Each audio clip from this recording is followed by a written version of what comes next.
It's time for Twit. We've got a really good one for you this week. Christina Warren, Ashley Esquetha, Rich DeMuro. Do I need to say more? We'll talk about CES. Rich was there. He found some really goofy stuff. Why E3 is not going to happen, and will it ever happen again? Plus, the future of the metaverse. Should it be called the microverse? It's all coming up next on Twit. Podcasts you love. From people you trust. This is Twit.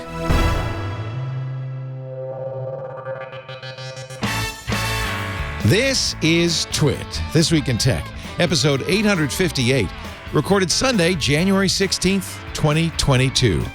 The Meet CEO. This Week in Tech is brought to you by IT Pro TV. Are you looking to break into the world of IT? Get the introduction you need with IT Pro TV. Visit itpro.tv/twit for an additional 30% off all consumer subscriptions for the lifetime of your active subscription when you use the code TWIT30 at checkout. And by Novo. Novo is the #1 business banking app because it's built from the ground up to be powerfully simple with free business banking. Get your free business banking account in just 10 minutes at banknovo.com/twit. And by Mint Mobile. If saving more and spending less is one of your top goals for 2022, switching to Mint Mobile is the easiest way to save this year. Get your new wireless plan for just $15 a month and get the plan shipped to your door for free. Go to mintmobile.com/twit. And by Worldwide Technology and Checkpoint Software Technologies.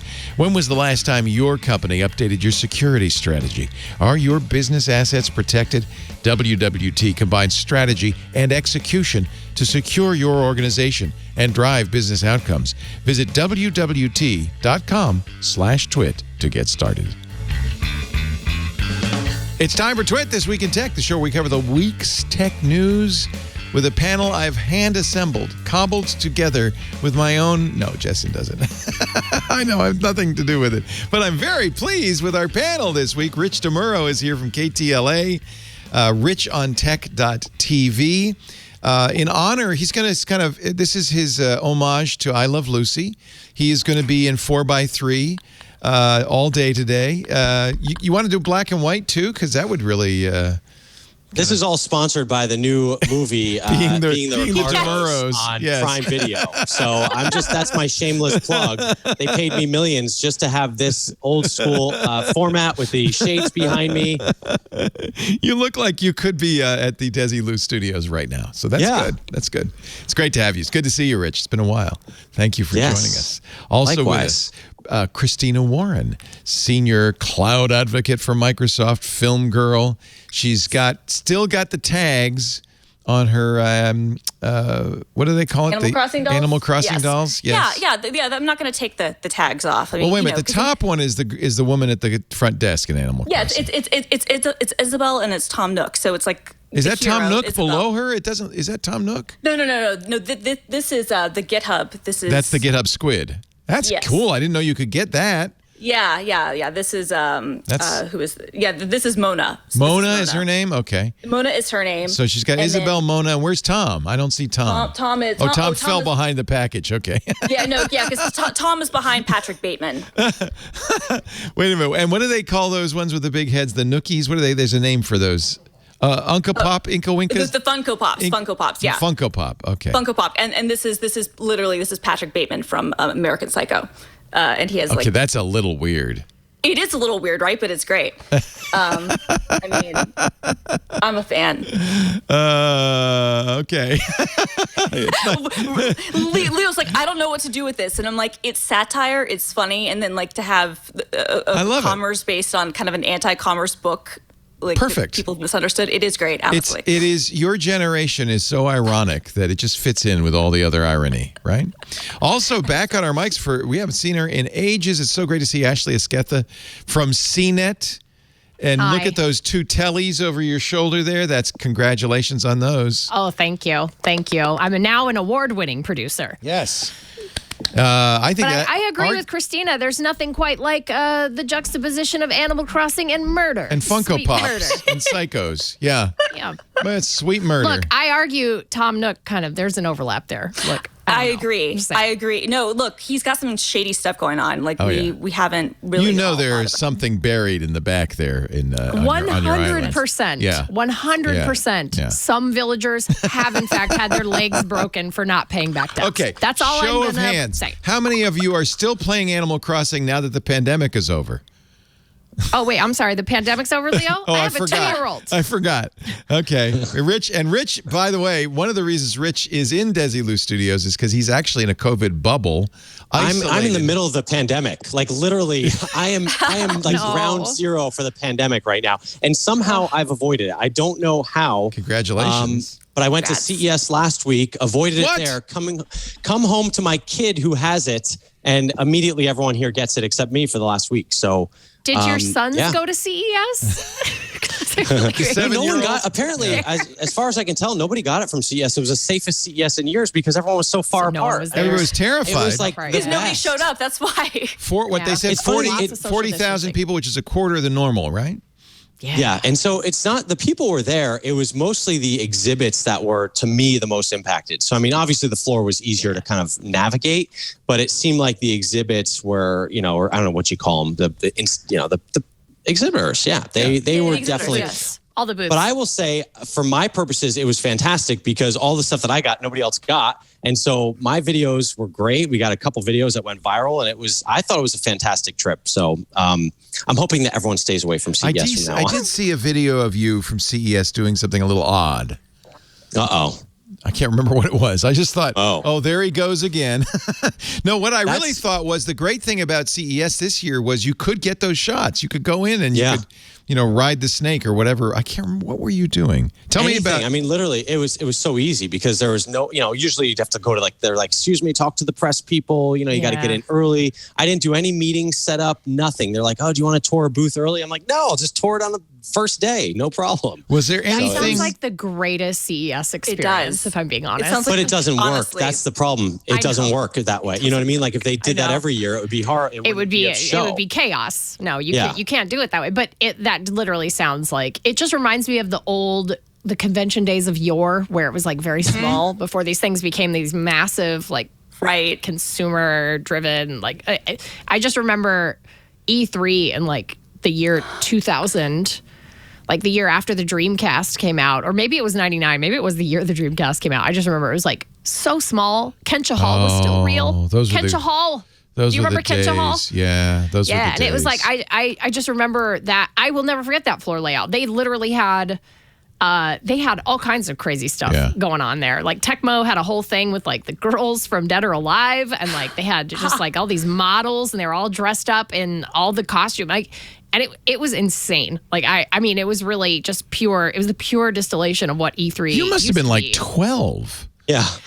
Oh no, I was definitely not old enough to attend the show. We lied. Like me and my friends just lied. We just lied to get in. Dreamcast. Nice. I can't even believe you were born when the Dreamcast came out. Let alone I think I was. I was 99, E3. So I was 16. Yeah, I was 16. 16. That year. Yeah, I wasn't far off. I was 2 years shy of being allowed to go. But yeah, my friends who were they were a little older, and we literally just made up a company. We were like, oh yeah, we're a independent video game shop out in California. Yeah. And that was when no one cared. No one looked at No anything. one cared. So I did the same thing. We're the same age. And I did the same thing, not in California, but it was in Atlanta in like 97 or 98. Yeah, like 96, 98. Yeah. And I stole I made fake business cards. And we did too. And then that's how we got in. That's all you needed. What does this tell you? Look at the types of personalities you guys are, and look how successful you are. This is what you have to do. This is just a couple of Patrick Batemans over here. I do. I remember when Alexander Graham Bell introduced the telephone. I'll never forget that. The World Fair. Snuck your way in. You were underage. You had to sneak into the World Fair. Yeah, it was amazing. Yeah.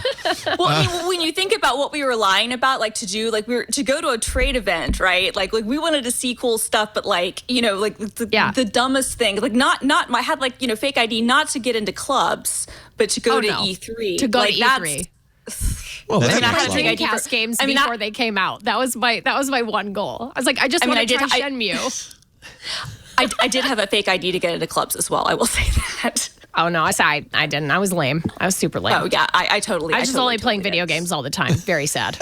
Still do. In fact, I'm now almost 40, and I just do that too. So Rich, what was your favorite at CES? Was it the amazing color changing car, the world's smallest dishwasher, the massage robot? What exactly?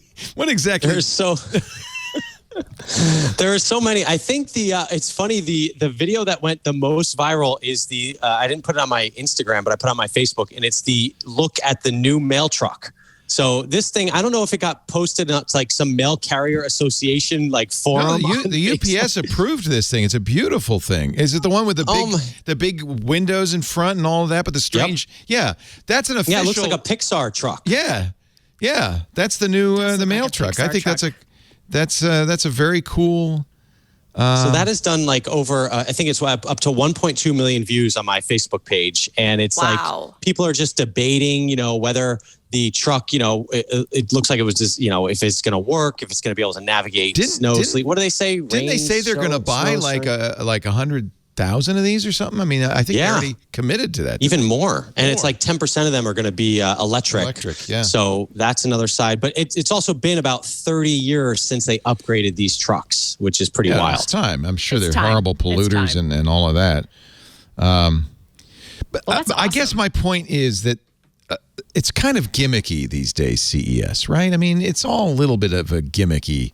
Like the world's smallest dishwasher. I'm sure they'll make that, but who the hell cares? Oh my gosh, so many people care. I'm not kidding. This is what I love about this. I got so many people emailing me. I guess I'm out of touch. I don't. This is what I'm saying. Like, I love CES so much because it's a. I don't care about the big installations. You know what I mean? Like the giant stuff that means nothing. It's the little things that I discover, like this dishwasher and like all these other little things. That you to can me wash 5 dishes in this. Who wants Leo, this? You live in a giant mansion. There are so many people that live in tiny little apartments that don't have a dishwasher. If you have 5 dishes to wash, you can wash them in 30 seconds in the sink. You don't need a dishwashing machine. When you have an apartment that does not have a dishwasher, your only goal in life is to have a dishwasher. Believe me, I've been there. I guess I'm out of It's a nightmare to not have a dishwasher. I got to say, Leo, I agree 100% with Rich. Like, the best part of CES is finding all the weird stuff on the show. That's what I hate about CES. Better. The stuff that's there you can't buy. You could buy it in a year. Most likely you can't. Every time you do CES coverage, you have to say, well, if you're responsible, you say you're never going to see a color changing car from BMW. Right. Enjoy, but this is goofy because so here's a weird thing. Yeah. But see, that's the point. That people love that. I know. Well, but that's the only good part because the rest of it, like, it's basically just been press conferences and like the companies that know that they can get your attention will just have their own separate events anyway, which is what they've all done for the last 15 years. They don't need right? CES. So they don't need CES, right? So like when all the big, people start like pulling out of CES, like it made the show different and it made it worse in some ways. But then, like, I think that the beauty of it was like, okay, well, now we can just focus on the really weird stuff that you might not ever see, or maybe you will. But like, this is, why else are you going to show up at this? Why else are you going to spend 5 days in Las Vegas if you don't have to, unless you can look at the really weird stuff? I don't know. Yeah. Okay, I guess. I mean, if somebody hit you in this BMW, what's cool is the e-ink display would actually show where you got hit. There'd be a nice little e-ink splash. That would be nice, yeah. It would all be like that, like when you break like an LCD screen, it's all like messed up. You'd be like, just what that's you want. Where I hit that. Yeah. But this car, they said, number one, that there will be color changing cars in the future. I know that's just black and white right now, but e-ink can only do grayscale, so that's all it can do. Yeah, for now, yeah. For now, but they're working on the color. I dream of a day that all mankind will have color-changing cars in color. That will be... But here's a couple of real-world examples. Okay, let's say now, here's where it gets kind of weird. Like if you're driving Domino's on the weekend, right? You know how to put those little things on the top? So you could have your car say Domino's on the side. Now... It wouldn't be a BMW, perhaps. Or maybe it would be. So I got a magnetic or if you're an Uber sign driver, when I have to drive for Domino's. Uber driver. I just put the magnet on the top, or I put the Uber in the window. I mean, In the future, you won't have to. In the future. Or your autonomous. Okay, so here's another example. So you have an autonomous vehicle system in like a metropolitan city. You know why they're going to do this. Pick you up and it has your name on it. No. And then you just get in. Ads. It's all about putting ads. Oh, absolutely. What if you could have ads on your car? A company comes out and says, "Hey, we'll pay you for the ads that we put on your car." They've done that for years. It hasn't worked. It's called a wrap. I know it never works. Yeah, exactly. But it's never been to scale because it's so expensive. But if your car can display this on as a side note, it can go from red to green, but it can also display ads for How whatever. about this? This is the massage robot. Did you actually get a massage from this, or no? Only trained professionals are allowed to go under the wheels. The people were worried about this girl's hair getting caught. Oh yeah, I would be too. I would be terrified of that. Could you imagine? And what if this thing went too hard and just literally cracked your bones? It seems like this is. I feel like the humans can do a pretty good job. Do we really need robots to do this? No. But again, I'm an optimistic tech person. Imagine you're at a resort Me too. that you come off a long plane flight, and the last thing you want to do is sit there with someone, whatever. You go into this room, you pay the $10, whatever it is, NFC wait for a your minute. phone. It's a $250,000 robot that's massaging you. So it's It'll get going to be installed at exactly. It'll be installed at like a resort. It adapts to your body. By the way, if I'm at a resort, I want a real person. Yeah, I want a person. I'm sorry. Okay, but this could be at like a Holiday Inn Express. That's the worst massage. I mean? Okay. Well, here's gotten. the use case. I think I can argue this for Rich. Rich and I share an optimism of tech. Okay, so here's That's our what new I show, imagine Ashley. the use cases. Tech Here's what I imagine optimists. the use cases. Okay. Yeah, we're tech optimists. Okay. So I imagine a world in which you can very cheaply, once these are a little bit more common, easier to create, because one of the things that a lot of massage therapists experience when they're a long-time career person is a lot of repetitive motion strain. And so it's hard. It's I know. really hard on their bodies. I know. It's very hard. I know that. And so I argue that the premium experience would be getting a massage from a human being. Yeah. And Correct. the non-premium would be like, hey, you spend $10, you get half an hour from this like robot. Yeah. So it's We very have much massage similar to like chairs. massage chairs at the mall, right? Yeah, it's a just massage very chair, similar exactly. experience. Yeah. Yeah, very similar. And by the way, if your That's app the is optimism there. connected, you have like what you like, So if you like to concentrate on the backs of your legs or your back a certain way, it's all pre-programmed so that this follows you around. Whether you're getting a massage in, one state or another or one facility, it's all the same. No, so it's it's like, Leo, we have seen you before. We will fix you. I was gonna say, on the one hand, I like that, like I would go into one of those, what do they call them? The little express spas or whatever. I would like that it would know that I would like my shoulders worked on. But on the other hand, I'm also like, do I really want express spa to have all of my data? Look how and empty. information Look how about empty that? the floor is at CES. Just Crazy. tiny. This is your report on KTLA. Hey, look, there's where our booth is normally. Yeah, See normally that? seen it. yes, that's where I did that in your homage, Ashley. thank I was you. looking for Thank Bonnie you. Gannon. So this is one of the things that got a lot of I'm attention. sure she'd say hi. It's a robot with expressions. Amika, it's Amika. Amika, the talking robot. Is this real product or again another kind of concept engine? I thought it was. I think there is a person behind the booth. They would not confirm that. Oh, to me you're 'cause I kidding me! asked. It's not even Oh, no. real. It's fake. Wow. Ooh, So it's so a Wizard of Wizard of Oz. So it was Wizard a of Oz. There's no way with the answers that they were giving. There is no way that So you would ask her a question and she would talk to you? Oh yeah, and it was Oh, it's a just human. impossible for a AI to come up with the answers that they came up with that quickly and that fluidly. I think the movements. Would you mind if I turn on your sound? I don't want to get in trouble with KTLA. Oh, I don't think they care. Okay. You can tell the robot is very fluid in its movements and also its expression. Can you show us your range of motion? Absolutely. I would love to. Oh, that's a human. For crying out loud. This is one of the things I really hate about CES. Are a lot of people interested in you at the show this year? Humans are very fascinated in me. It is quite wonderful to see. Amika can recognize expressions. I like how she pretends to think for just a half a second. Yeah. Let me process your question, human. Oh. Yeah. Or let me overhear this through the latency, of the microphone. Yeah. So that I can Maybe hear this in maybe the she back. doesn't have to. I know that there's an X Prize for an avatar, like a true human avatar, a robot, where you can control it remotely and there's I think 5 activities that require you have to check all those boxes. And years ago, I got to control a robot, like using a headset and like other stuff, and I was like shaking people's hands and stuff, and that was very weird. And so I could see where that would be like this, but that seems very not transparent. Like they were just like, oh yeah, this is an avatar where you can like control a robot from remotely or whatever. I do have to ask you, Rich, did you go in the boring tunnel? I did, yes. This is what I'm saying. Leo, when I say that Vegas was like an open playground, I did everything. There's nothing I didn't do. There was no line. There was no line. This was the best about the boring tunnel. Okay, so we go in there. I'm talking. We shot for. We should explain. I'm sure everybody knows, but this is Elon Musk's boring company. Okay. They bore a hole. You may have heard of subways. No, this isn't quite like that. There's no escape route. There's no extra tunnel on the side. You're just driving Teslas down a hole underneath the Vegas Center. Go ahead. Now you can explain how cool this was.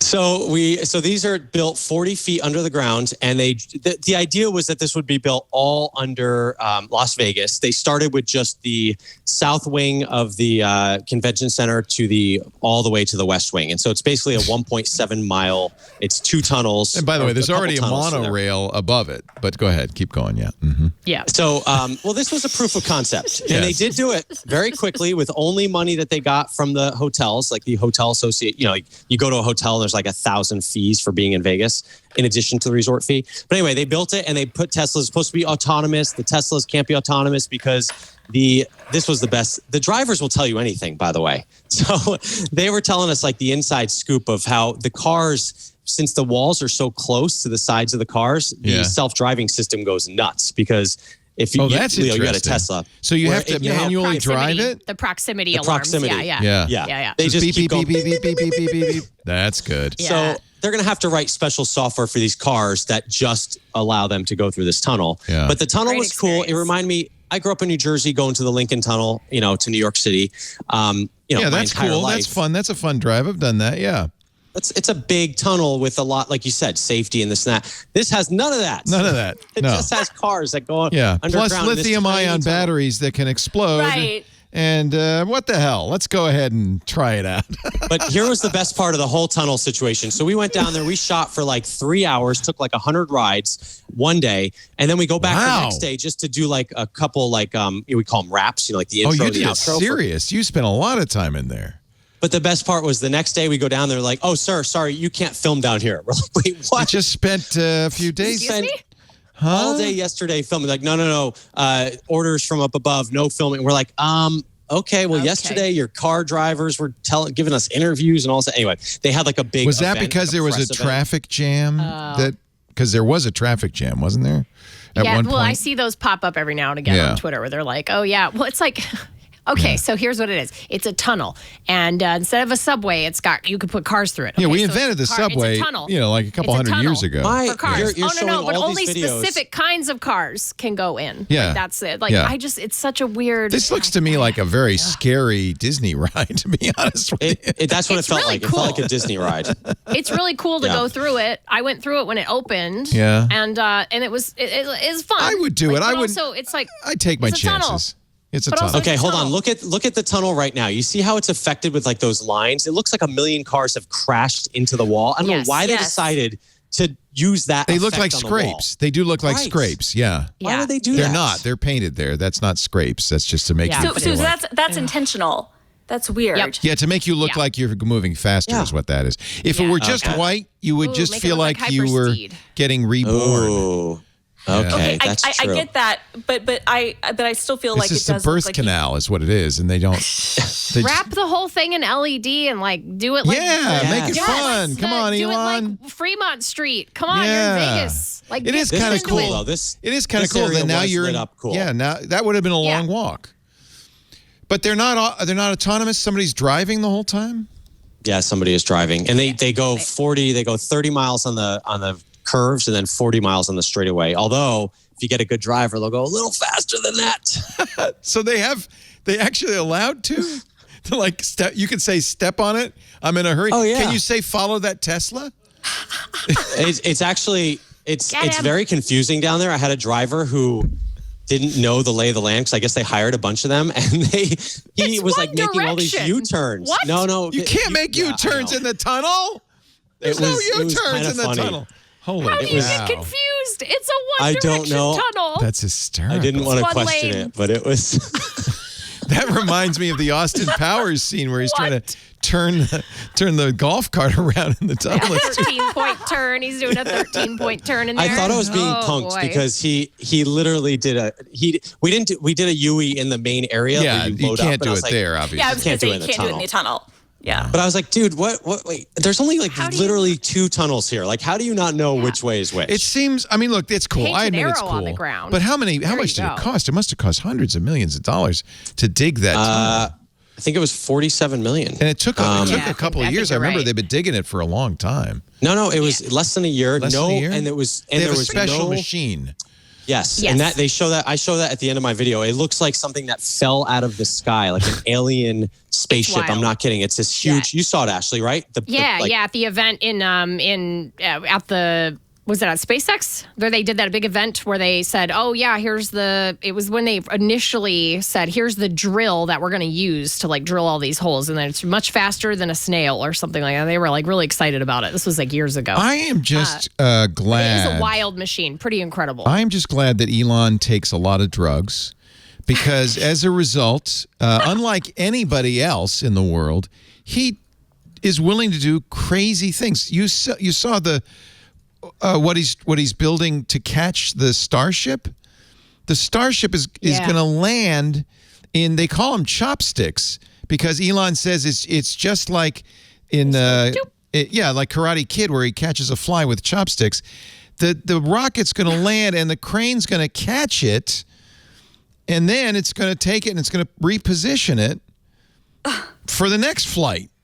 Okay, I like to call that a pincer maneuver. That's literally a pincer maneuver. They call them the chopsticks. If he didn't take serious psychedelics, you think he would have imagined this? I mean, this is not. We need people like this. I think this you is what need. I love. Talk about out of the box. What's his name? Bezos. I mean, look, the guy is now he's just on these islands. He's doing all these he's just working out all day. He's turned into Pitbull is what has happened. Right. He's on the MCU superhero diet. He's getting swole. Yeah. I'm I'm doing bulletproof for breakfast. Meanwhile, Elon's looking more and more like a potato, but he's got great ideas. He's like, have you bought my latest keto book? But is it him that has great ideas, or is he just finding people who are really good at this? I mean, obviously, that's the point. Elon's not doing the enengineering. But No. I do feel like he might have said, I could see him at a meeting going, what if we had chopsticks? That would catch. He's eating. Okay, let's just. This is exactly what happened. He was eating flaming hot Cheetos out of a bag with chopsticks. With chopsticks, yep. And he was like, I got it. I have, and I hope. This is what I want. I had a producer on TV who catch the spaceship, who had an invention. She really wanted to market this. I think it never happened because this was years ago. Called Cheeto gloves that you would put on before eating, and then you wouldn't have orange hands. Obviously, you spent a lot of time eating Cheetos. You know that that's the entire thing about Cheetos. The kids, they actually put a certain amount of that stuff. They love to have that. If it didn't leave that residue, people would stop eating them. Yeah. Well, no, but also one of the hottest pictures I've ever seen of someone eating food was Oscar Isaac eating flaming hot Cheetos with a pair of chopsticks. So I'm just saying.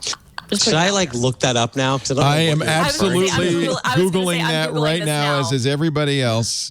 Oh my gosh. Ashley, you did it again. Oscar Isaac explains viral video of him eating chopsticks. Oh yeah, I'm looking at this now. This is actually pretty hot. I'm not going to lie.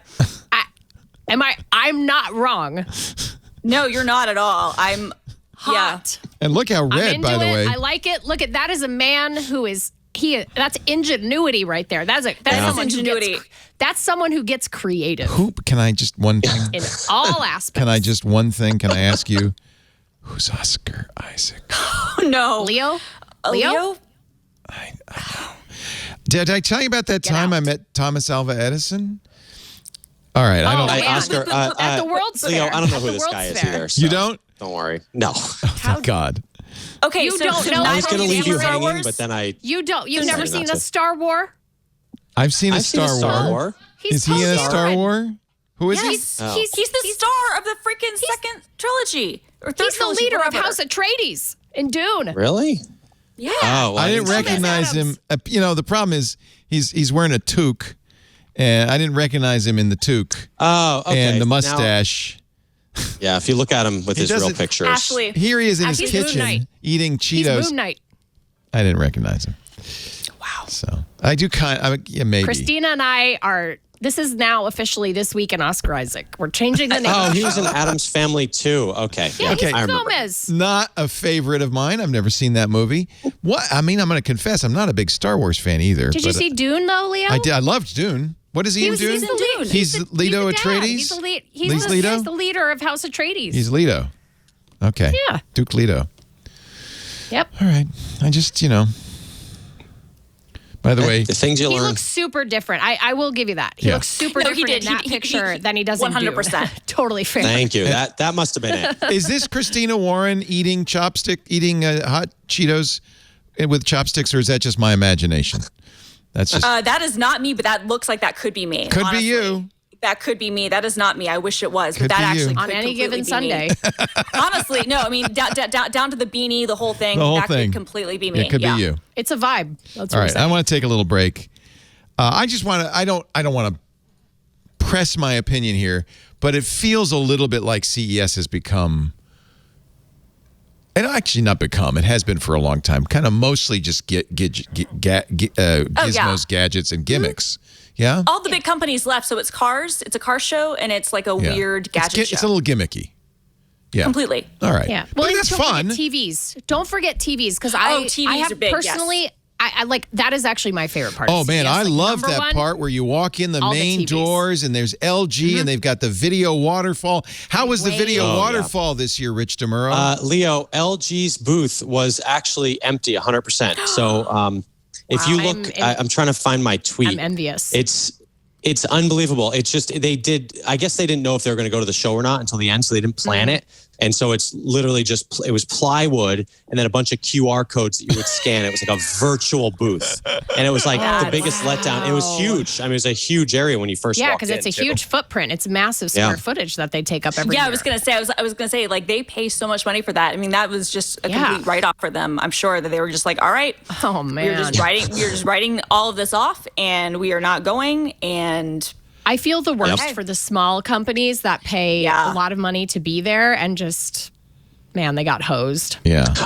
Can I tell you about a startup that I saw that was so wild and crazy that you could tell me what you think? I know you got to go to commercial, but can I just do this real quick? Yeah, this isn't KTLA. We go to commercial when we KTLA feel like it. Well, I would have been off like 20 minutes ago. I only get like 2 minutes. I know. Believe me, I know. Yeah. It's a startup called Halo.car. Have you heard of this? No. Okay, so it's a ride-sharing startup, and they bring a car to your house, just like remember Zipcar, where you would go and you'd get a car and you'd unlock it with your phone and like use it. I don't know if in New York City it was big. But anyway, this is a ride-sharing startup where they deliver the car to your house and then you drive the car. But how they're delivering the car to your house is with a guy who is driving the car using like a video game controller from an office building. Wow. So it's a pretty cool the car too, right? Well, this is, I don't know, what is this video? I don't know. This is Halo Inner Space Autonomous Luxury Car CES 2022. Could there be two Halos? No, there's this. This one's from GM. Oh my God, we've got a collision. Well, that's a GM. That's a concept car from GM. From Cadillac, yeah. It's my tweet. I don't know how you find tweets, but it's on my Twitter. It's how do you can search your Twitter. Look, you can search your Twitter page now. You know that? I know, but not from the website though. How does the Twitter work? I think it's only on mobile. Rich, if I write your name, Rich DeMuro, and I write Halo, let's see what I can find here. No results. Try Rich on Tech Halo.car. No. I think we know. I wish there was a way to me to send you a link. But anyway, so this guy is driving using like a standard like video game rig from an office building, and he drops the car off to your house, and then you just drive it regularly, and then when you're done, he will pick it up, and it's driving itself through the streets. Like, is it this? Without a driver. Halo is my favorite ice cream? Oh, gosh. What is it, Rich? How do I just send you a link? How come I feel like your grandma? Oh, my gosh. Never mind. It doesn't matter. I believe you. I really do. I'm sure it was. I'm not kidding. You got to see this guy driving it. It's just so wild that it's like, oh, my gosh. How is so? This is it on possible? your? It's on your Twitter feed? I'm gonna find it. The problem is I'll send you the link. You tweet too much. It's gonna happen. If you didn't tweet so much, way too much. I could find it. I'm going through your Twitter feed now. It was on. Here it is. I found it. I found it. Well, that doesn't do me any good. I know. I'm gonna send the link. Share your screen. Yeah, that'll make the production. Here, Leo. Here. Here's a. Where is this? Sending it to everyone in the Zoom chat. It's right there. Where you say share my screen, and I just flip whatever's on my screen. I got bad news for you. I am not in the Zoom chat. In fact, no one's in the Zoom chat. You're all alone in your own Zoom chat. Your own little Zoom chat. Is this it? Is this it, Rich? I found this on your Twitter. Is that it? January 7th. Keep scrolling. No. January 7th. Keep scrolling. You got to go to January 7th. No joke. January 7th. No joke. This SUV is being driven remotely from this gaming style rig. And the best way to do it is you have you got to hit media first, so you get past all this. If I go to media. Yeah. This is teaching Leo how to use the Twitter. It's come a long way since Edison, Leo. It's come a long way. If Thomas. Ooh, look at that. Oh, that was a good dessert. Keep going. Oh, you're close. It's January 8th. Keep going. Here I am in a Tesla charger. Here I am at the California state line. This is like Rich's home slideshow. Here I am in front of the casino. Here I am. Here it is. I found it. There it is. Well, that's one shot of it. How boring is that? That's boring. These are the self-driving race cars. But keep going down. Bit, here's the guy driving it. It's one lower. That's the guy driving. There's a video of one lower. Aren't you glad this is not your job? He looks so bored. All right, here we go. Okay, so there's the car driving. Wait, when did they put a racetrack in at the Las Vegas Convention Center? That's the first. This is at the Speedway, yeah. Oh, yeah, the Speedway. Yep. Yeah. They did self-driving race cars. So that's not so hard because it's really just going in a circle. Well, yeah, but he's going to be doing it on city streets in Las Vegas. That's where it's launching this year. Oh, that's so wild to me. Isn't that wild? He drops the car off and then you drive it around and then it's like he drives it back to home base. Right, exactly. So it's like I mean, it's brilliant. I love it. I agree. I'm loving this game. I'm loving this driving. I guess if you play Forza, you'd be right at home. I was going to say, like, I have my boss's boss has spent a significant amount of money, like, having a racing rig in his house, with like all the monitors. Spending all that good Microsoft money on something. Well, yeah, I mean, he's a CVP, so but he has like the whole like system, sure, pedals and shifters, exactly, But imagine if you had that, but you're actually controlling a car. Like, people would pay for that opportunity. Would they? Work from home. I think this is going to be the new generation of kids that literally are like, okay, I'm trained on this. I know how to use it. And now I have a job from my house that I can deliver these cars to people. I mean, this is the kind of stuff that I do think is just mind-boggling. When this guy was explaining me this startup, my eyes just glazed over. I'm like, I thought Zipcar and Uber were cool. And this is like, who would have thought? It's wild. Well, what's crazy to me, I can't drive a real car, but I could drive like one of those. Like that's the thing to me. Like driving actual cars gives me massive anxiety, but I'm very good at like. So this way, if you hit somebody, you're not really there. But then also, like driving a car this way gives me massive anxiety. So I don't know how that evens out. I was gonna say. I mean, well, look, this is why we just need the hit reboot. I think I hit somebody.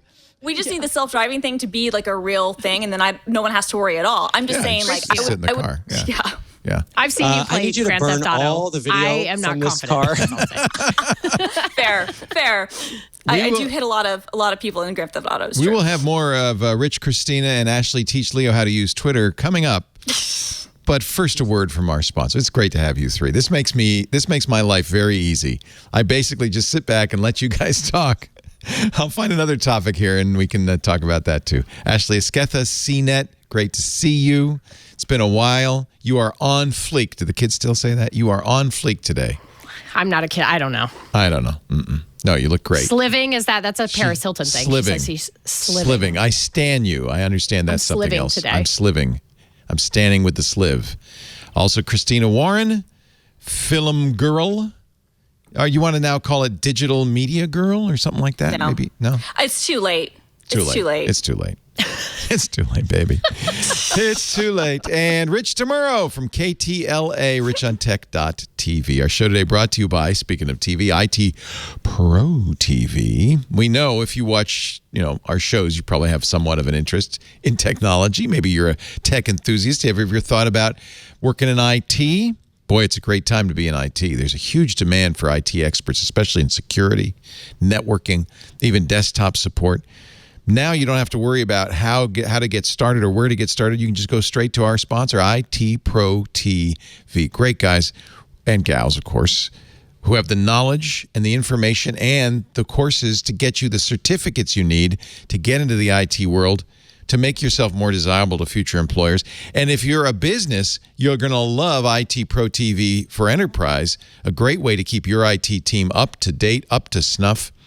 And of course, if you're already in IT, you need to keep those certs up to date. You need to get new skills.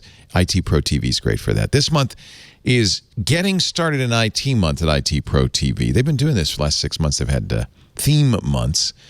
You'll have a great start to the new year. If you want to get into IT, check out the following courses to get you started. CompTIA, IT Pro TV is the official video partner of CompTIA. They've got the ITF Plus and the CompTIA A Plus certs. Linux Essentials, Microsoft 365 Fundamentals, that's MS900. Hands-on PC build. We used to do that on Tech TV. That's fun. From the Bench, that's part of the From the Bench series. Cisco's CCT Routing and Switching, 100-490. Apple Certified Support Professional. Get that ACSP cert. And, of course, it's up to date with Mac OS 11 because the trainers are great. They're experts in the field who also are so enthusiastic, so engaged that you'll get engaged too. They call them edutainers. They're enthusiastic. They make IT entertaining, interesting, and fun. All the courses are chunked up into 20 to 30-minute increments, which makes it great for, watching one during lunch or when you get a moment. And, of course, for us, those of us with short attention spans, also perfect. They are constantly putting out new content because there always is new content, new versions of the exams, new versions of the software, new certs. That's why they've got 7 studios recording Monday through Friday, all day, 5,800 hours of on-demand content that's updated within 24 hours from studio to library. And you have practice tests and virtual labs so you can practice for the exams before you take the exam. And the monthly webinars are fantastic. I'm just a big fan. I know you will be too. If you want to break into the world of IT, get the introduction you need with IT Pro TV. Go to itpro.tv/twit for an additional 30% off all consumer subscriptions as long as you stay active forever. If you stay active forever, that's incredible. Use the offer code TWIT30 at itpro.tv/twit. Offer code TWIT30 for an additional 30% off as long as you stay active. IT Pro TV. Build or expand your IT career and enjoy the journey with the best people in the business. IT Pro TV. Thank you, Tim and Don and the gang. We really appreciate we've been with you guys since the very beginning. IT Pro TV. Gosh, I wish CES were all year long. It was so much fun talking about it. I get your point now. It's interesting, right? It's fun. It's fun. It's fun. It's the weird stuff.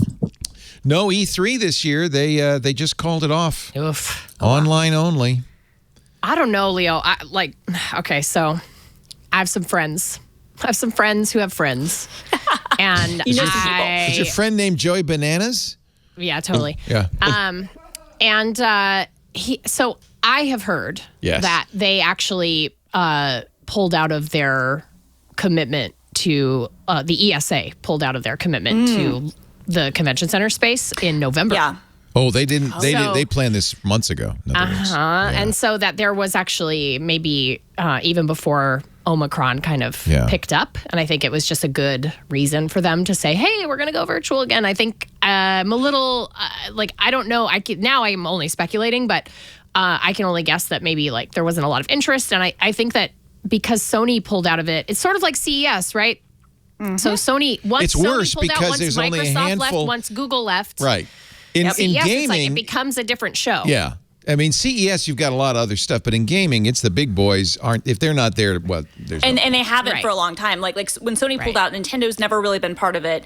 So it's been dying even before COVID, right? Oh, so you think this? I remember, I think the last time Nintendo did an in-person press conference, that wasn't a Nintendo Direct, was back when the Wii was happening, which was the Wii. I was going to say because it was Breath of the Wild. I think was the last game that I remember covering there.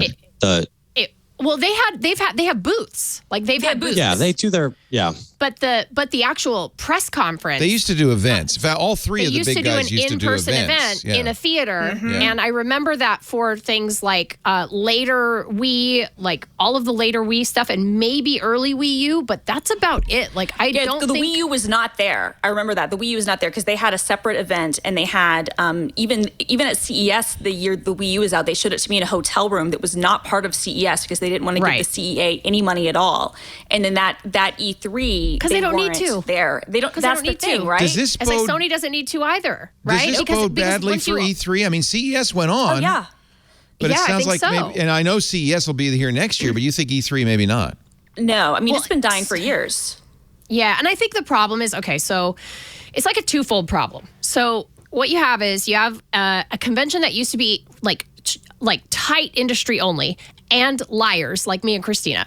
So we used to have that group of people. And the 16-year-old mix. Pretend and liars. Industry. And the 16-year-old liars, absolutely. Yeah, okay. But overall, like really, it was like not super of interest. And most of the gaming community was getting that information in magazines. They were getting it in print media the next month after. Right. So now with streaming, now with the ability to live stream a press conference, with the ability to show off all of your games just right there on YouTube or Twitch or wherever you want, whatever delivery platform you feel like putting it out on, E3 has become less and less relevant and less and less, certainly less and less necessary to be there in person. Why isn't that true for CES? I mean, you could say the same for anything. Because CES is about gadgets. And in-person and there's just so many products. Companies. There's so many little companies. And that's really what it's about. Yeah. Like anyone can, I call it bubbling up to the top. Like any company that goes to CES has the ability to win the show because it takes one journalist to find something cool. They blog about it, and then 1,000 other people do the same thing. They go and find that. The like gaming that industry is that much more 7-second narrow. Toothbrush. Yeah. And also, it's just by proxy of what it is. I know, me too. By proxy of what it is. This is a crazy brush. We should mention. Inherently streamable. It's a full mouth brush. It's a mouth guard. That you put in. They've been having it at the show for so long, it's never going to take off. Of course, they've had it there forever. And I know what the secret is at CES. You buy right inside the door at Showstoppers or Pepcom and one of the pre-show, because journalists are lazy. Not you, Rich. You covered it all. But most TV guys, they come in. I was lazy. Absolutely. They go to Showstoppers. The first thing they see, they do a bit.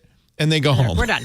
Yeah, we're done. Get out. So almost invariably, the story of the show is the first thing in the door at Showstoppers, and that's it. Oh, it's like it's But also you PAX. But with gaming too, to Ashley's point, you have competition from like the more enthusiast consumer shows like PAX, right? So if I was a big game company, like I one of my enthusiasts there, and you have TwitchCon and you have these other things. So like E3 as a concept, I think even before Omicron, the big companies were going to do their own events. The smaller companies who want to kind of get the fan feedback have better spaces for that aren't encumbered by all the E3-ness of E3. The trade. And the trade aspect, right? They don't even have to pretend with that, because I would much rather go to PAX than E3, if I'm being honest. And then, it's kind of like, and then you have gaming has gone into other spaces. You have Comic-Con, which is just this massive juggernaut of horror at this point, but it's this massive thing where if you have a big property, I would much rather, if I'm going to put my money into a summer thing in Southern California, I would much rather look at doing something at Comic-Con. What about VidCon? Does that have a... Well, VidCon is all like it's TikTok. It's creators. It's YouTube creators. Yeah, content creators. And the kids, I think the 16-year-olds love that one. So, I love VidCon. You want to feel old? Go to VidCon. Yeah, you want to feel really old? Go to VidCon. You want to feel like on your deathbed? It is a font of information. It is a font of great information about creating content. Like so good. The seminars are amazing. That's very true. These people like to share their, what they learn with other people. They're very generous, and I love it. It's really a wonderful conference if you can block out the sound of 12-year-olds screaming, which like over someone that you've never seen before in your life. Like Oscar, what's his name? Yeah. Yeah, like Oscar Isaac. But nobody saw him in Star Wars. So Christina mentioned one of the things she mentioned PAX and Comic-Con, and I think one of the things that happened with E3 is there was a time when all of the exhibitors, because it was industry only and press, it was a place where they could show you behind closed doors games or even on the show floor games that they weren't quite ready to show, right? Everybody else, that they wanted you to preview them. Now the show is open to a small percentage, but still a percentage of the public, which now that means all of those games either get pulled from E3 because they're not ready to show them yet, and they're not ready to, be presentable to the public who doesn't really generally understand game development and can't quite, judge it properly, or they may judge it more harshly based on what's presented to them. And then on top of that, journalists are now struggling to get time with games like that, and also all of the games on the floor, because some of these lines, as I'm sure Rich and Christina can attest to, I remember when Breath of the Wild was on the show floor, it was a 6-hour wait, and they closed the line off right in the morning. I mean, it would wrap around the whole entire booth, and then it was like, sorry, the line's closed for the day. But doesn't that mean this is more popular than ever, and this is a huge and growing industry, and it's vital? Isn't that all good for E3? Well, but the E3 thing is not able to it's take not good advantage for of it.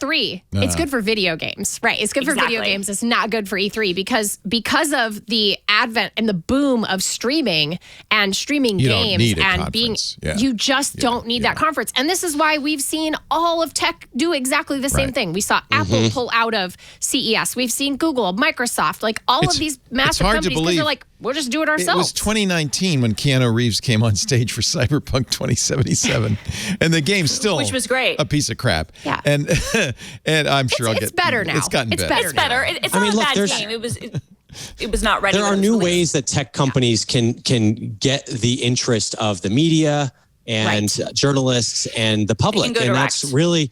I mean, you could go viral. You can go with directly a video to those now. people. You can exactly. You go video games, and we know this because we tried to do a video game show. Is a very fragmented arena. I mean, there's console gamers, there's PC gamers, there's casual gamers.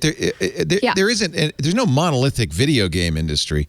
And not at all. Frankly, console gamers couldn't care less about anything else, and PC gamers look down their nose at console gamers. So it's so fragmented, I think maybe it is better just to go direct to those people. And those people are sophisticated enough, they're going to watch your Twitch stream or YouTube video. And they're going to seek out. They're already reading about your game. They're already seeking it out. They're already trying to find it. And they just don't need it. It is really an inherent thing of the ESA needs these companies. The companies don't need them.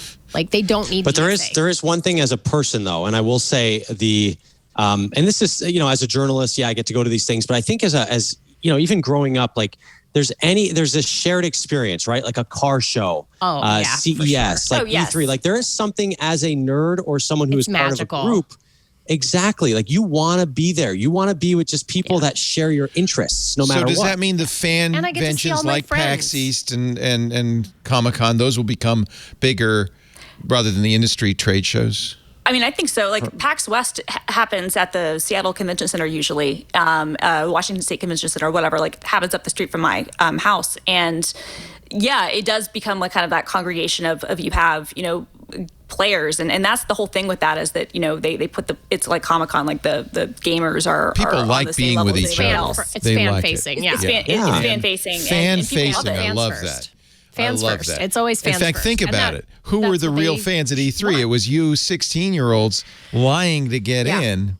It was a couple of dummies making fake business cards. That's who you make these trade shows for, not the industry. The industry doesn't need that. You have to be fake to get in. You can't. Anyone real can't get in from now on.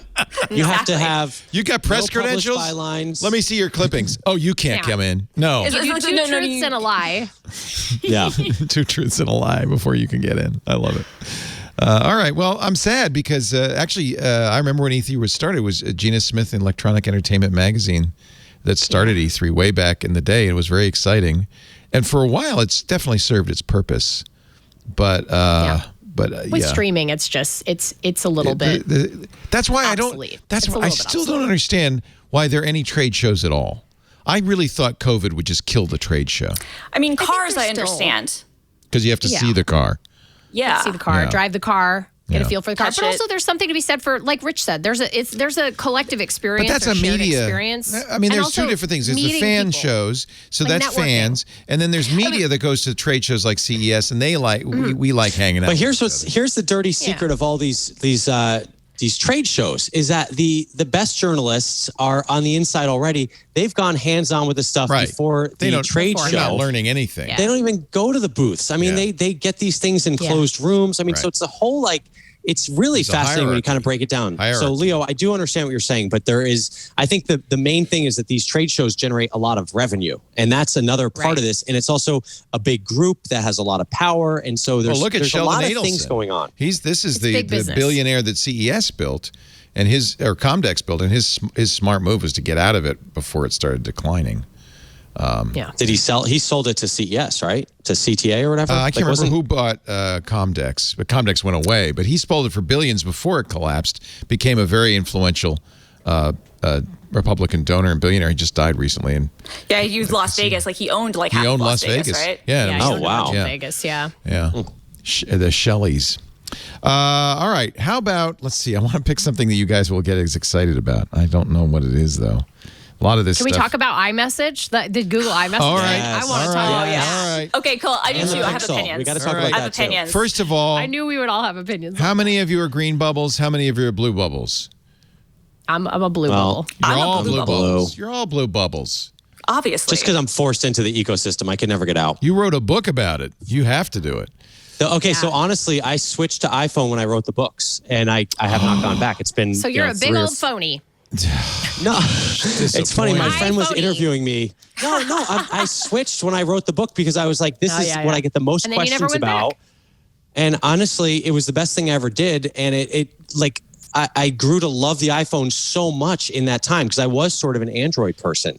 And now I can't go back because there's so many things that the iPhone does, especially for production. But anyway, that's besides the point. Let's talk about why iMessages. The Wall Street Journal began this conversation with a pure link bait. It's one of those stories we don't have anything to write about. I know, I got it. Why Apple's iMessage is winning. Teens dread the green text bubble, and they say the blue bubbles are bullying the green bubbles of poor people using Android devices. And, this is a silly article, except then Google picks up on it and says, yeah, Apple, why don't... Yeah, you're bullying us. With your technical superiority and your better sales, that's bad. And then I love Ron Amadio's piece where he says, let's call it I don't want to say a spade, but I don't know what else to say. Remember, let's call it as I see it. That the real problem is that Google ruined messaging for Android. Please stop kicking our butts so badly, he writes. After ruining Android messaging, Google says iMessage is too powerful. Boo-hoo. Hey, Leo, scroll down in that article and look for, there is a link in that article that made me, I almost scream laughed, where it's under the heading Reaping What You Sow. Yeah. And it's a 25,000 word article. Ron also wrote this. Full table of contents of all of the messaging programs and software that Google has launched and killed. And it's like, there's your evidence right there. Yep. Also, if you cared so much, XMPP was a thing that Google went out of its way to kill. Yep. And we could all be using XMPP right now, but we're not. So... No. Now Google's pushing RCS, which Ron and others say is antiquated because it's tied to your phone bill. It's tied to your carrier. Nobody wants that.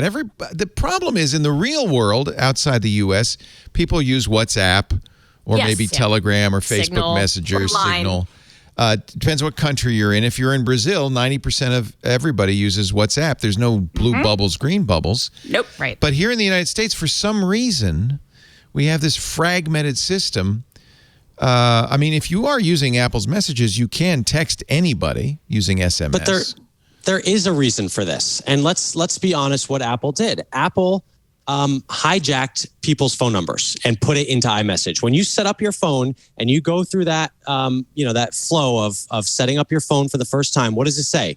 It says, "Can we use this? Do you want to? I don't even know what they say anymore." Do you want to iMessage from your email or from your phone number? And you can choose. And you can get both. It's your account. I don't even know if they ask you. Nobody does it from your email. They don't. Nobody uses their email. No one does it from their iMessage. email.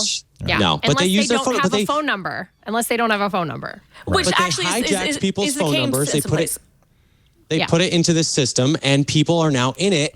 And the reality is, it works very well. It's amazing. Well, and even worse, if you leave the iPhone system, you have to go through steps to take your phone number away from Apple, or you're going to have all sorts of trouble with your messaging. Now, that's gotten a lot easier with that deregister I was going to say, they've improved that. It used to take days. Now it takes You still have to go to a separate website and enter your phone number. If you forget to turn it off before I'm not you an iPhone anymore. format your phone. You have to do the same thing with WhatsApp, Leo. You have to do the same thing with Signal. Like any of those systems. I agree. Nothing should be tied to your phone number. I agree. I want a one messaging system for everyone because it makes sense in today's day. Like I use Telegram. I love Telegram because when I use Telegram, no matter who I'm talking to, I don't think, oh, are they on an iPhone? Oh, can I send them a large picture? Oh, can I send them a video? Can I do this? Can I do a reaction? It just all works no matter what phone they're on, whether you're using a 10-year-old phone. And I do think there is a point to the whole, Apple does like to play this game of like, we want, everyone to have like, access to this and like and then they go ahead and they do this thing where they're holding back iMessage, which is a great program, from other devices except their own. And they're fully within their rights to do that. But I do think it's not right. You can also with Telegram. I think there's a short code t.me in your Telegram name.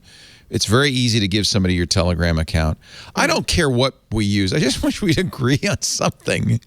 Well, and that's the funny thing is most other countries have, and it's this story. Well, the reason I thought it was kind of flawed is that there are always going to be in-group signifiers for teenagers. Sure. When Ashley and I were teenagers, did you have a Nokia phone? Did you wear Abercrombie? Yeah. Were you on AIM? Like those were kind of the things. Now, for a lot of teens, now it's, do you have an iPhone? Like for 20 years, I actually kind of want to write something about this. The most enduring fashion symbol, like of the last 20 years, I was thinking about this the other day, has been white earbuds. If you think about it, white earbuds has been the most enduring fashion, like status symbol of the last 20 years. Those things are going to happen, but I guess the criticism is that Apple has embraced this and furthered it. But 100%. it's not, but I don't think that's a fair criticism to put on Apple. It's like the teens are never Apple. Look, the iPhone is just a cooler product. Like it just is. Like according to this article, 87% of teens surveyed last year by Piper Sandler have iPhones. 87%. Which teens are mean enough. Like, why does your phone but they're going to be mean regardless. You? Like, if they're being mean over the color of your bubble, because we're all dummies. Because we're all you're a teenager, you're a bozo. Yeah, we're all mean. Yeah, you are. But why add to it? Why should Apple, this huge company, be adding to this problem? Why should they capitalize? They're not adding to it. People, they will literally pick on anything, honestly. And most teens that I know use their order of messengers goes Discord, Instagram, and then iMessage. So really? I think that most teens I know use Discord far more than they use iMessage. Discord is huge. I know use TikTok. Love Discord. They just talk to each other on TikTok. Can you message on TikTok? They use text messages. They just use DMs on TikTok. That's it. Yeah. Yeah, I get a lot of DMs on Instagram, and I don't even use it. See, I think Instagram, that's my audience is on TV, from TVs, a little bit older. And honestly, like I get so many messages from Instagram. Yeah. I think it's almost like the equalizing platform. I don't want to give Facebook anything, though. I don't want to use WhatsApp or Instagram because I don't want to give Facebook anything. Yeah, I mean, so for me, it feels like, okay, like I totally understand what Rich is saying about, yes, it is, it stinks that this has to be a thing, right? Like this is like, but also Apple doesn't do this on purpose so that teenagers will bully other kids. It just happened. They stumbled into an extremely sticky thing, a feature on their phone. We know this from the Epic versus Apple trial and the Discovery. 100%. They know it's lock-in, and they say this is good. This is lock-in. But Craig Federighi, we got the other emails. Teens are going to bully other kids. It's good because people are locked in. Like it's not right. It's good because of the stuff that teens are being mean to each other about. Right. Also, I would argue that Apple can seal the deal by just coming out with iMessage for Android and desktop platforms, and then they just own messaging for an indefinite amount of time here in the U.S. Yeah, but what do they get out of that? I was going to say, I think that if they could make the business case that was where they needed to be, they would do it. And I don't even think that they're afraid. Like I wouldn't switch away from an iPhone if iMessage was available elsewhere. I would still be an iPhone user, and I think most iPhone users would be. There are just those other things, handoff. There are these other things that you just get with it, right? So I don't think that iMessage would be the only thing. But I personally, I don't begrudge them for saying yes, we could completely dominate messaging if we went to these other platforms, but But to Ashley's point, what's the business case for that? Like, why do they need to be in that? Like, maybe one day they will. But what's interesting, John Gruber pointed this out in his story. He, I think it was Nick here who mentioned this in his article, like his blog about this. So the iPhone is even more popular in Japan than it is in the US, but the number one messenger there by far is Line. And so that just to me shows messaging services people are going to use what they're going to use. I think it is notable that for more than a decade, younger people in the United States have been like hooked on iMessage. But I mean, if Apple opened this up, these are going to reasons to bully other kids. It's not Philip Morris's fault that kids smoke cigarettes. Here's the smoking gun, literally, or not literally, figuratively, from April 2013. This is The Verge, went through a lot of these epic discovery emails. Eddie Q wants iMessage on Android just in case Google buys WhatsApp. Phil Schiller, chief of marketing, says, and since we make no money on iMessage, what will be the point? I'm concerned iMessage on Android would simply serve to remove an obstacle to iPhone families giving their kids Android phones. That's Craig Federighi. Right. I think we need to get Android customers using and dependent on Apple products. They know exactly what's going on. Look, I'm going to give full credit here. I covered that trial, and those emails were incredible. Amazing. Yeah. I love that they wrote that watching stuff the in emails. veneer. That they put it in writing. Crazy. To see the veneer of the dad executive, like clean squeak. These are ruthless businessmen, just like every other company, and like the idea that Craig Federighi, Air Force One, wrote that email. Amazing. Brings me an inordinate amount of joy to know that there is a ruthless, cutthroat human being behind that friendly face. This is another one. 2016. And all of these Apple things. They get an email from the Beats Music co-founder Ian Rogers about, quote, how he missed a ton of messages from friends and family after switching to an Android phone. Phil Schiller writes to Tim Cook saying, Jaws and I think moving iMessage to Android will hurt us more than help us. This email illustrates why. Instead of saying, oh, this is a terrible experience, they said, see, this is great. This is keeping people on iPhones. They not only know it, they embrace it. Of course. They stumbled into this amazing sticky thing. And to Christina's point, like it's not a thing that is guaranteed in every country. It just happened to happen here. People just really glommed onto iMessage. And I thought about this Google a lot. Completely screwed it up, as you point out. Yeah. There was no good competition. Google maybe could. Okay, so hold on. Yeah. But would you rather have a world where Google has their messaging system that just works really well with all the Androids, and then this other messaging system, iMessage, that works with iPhones? No. Why? Like, to me as a tech person, I want stuff that works with everything. But Google, that's what Google would have done. Hangouts worked everywhere. Google, it was always in Google's interest that it worked everywhere because they make money on usage. Apple makes money on iPhone sales. So they're two different business models, and it was in Google's interest to make it universal. Obviously, the perfect world, it would be Signal or some independent third party. Everybody in the United States would all of a sudden say, let's use that, and that would be perfect. Right? But let's all agree on one day to switch. And I'm cool with Telegram. I mean, it's not. We did that with my family. So my dad and my brother use Pixels. They use Pixel devices. That's their preference. They love Android. They're tinkerers. They like to get in there and have customized everything. And they were getting so upset because we would be in a group text and everybody else has an iPhone and they would not get, like, they would have like tiny videos and they would have, this is all on SMS. And so I just said, you know what? Like, this is an important thing. So we should just all have Signal. And so we all have a Signal group chat. Oh, and that's, man, I'm jealous. But it's like, it's only for our close family. And that's fine. Like, to me, that seems like a happy medium where I'm like, okay. See, I feel like Discord would have been a good choice there as well. Because I can't get my whole family into more Discord. That's tricky to get. I was gonna say getting her dad on Discord would be difficult, right? Yeah. Like, but I think it would have been wasn't. harder to get my mom. And actually, I argue it would have been harder to get all of the iPhone users in my family on Discord. One of the things they don't want to download an app. That's the other thing. You try to get an iPhone user to download a messaging app, and they say, "Why?" Well, I have iMessage, the best messaging system in the world. You can't make it the default. Apple locks you in because you can't. If you could say, "Let me help you download Signal. We'll make that the default." It would work just like iMessage. You just wouldn't know you're not using it. Then it would be doable. But Apple won't let you make it the default. I think that will change actually. I hope it does. I think that's anti-competitive.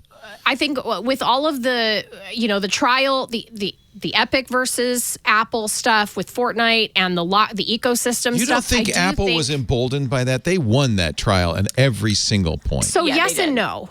Yes and no. So I do think they were emboldened by that, and I do think that it was a very it was a pretty strong message that the courts sent out. But also, I do argue that we are seeing regulation in the EU that is going to come over here. Yeah. We're going to because South now Korea. We have a much more anti-monopoly, regulation strong FTC.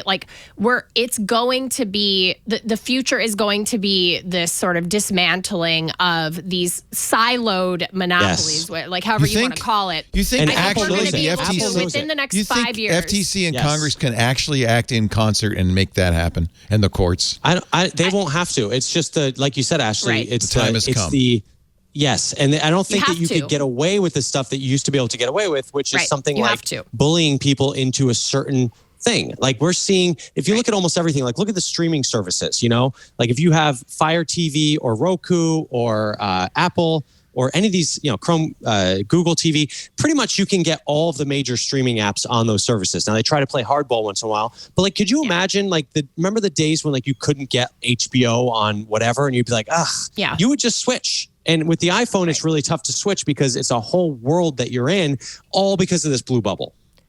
But I do think there will come a point where there is some sort of regulation that requires all phone makers to allow users to choose a different default app to use for specific things. So I don't see that happening. Just like honestly. You would on an Android phone. I think there might, if the case was narrow enough, I think it could be argued. No, they're going to say, this is Apple's business. Apple's not a monopoly. It's only 50% of the market. Right. This is their platform. It's their business. We cannot, in good conscience, tell them how to run their business. I don't think that works.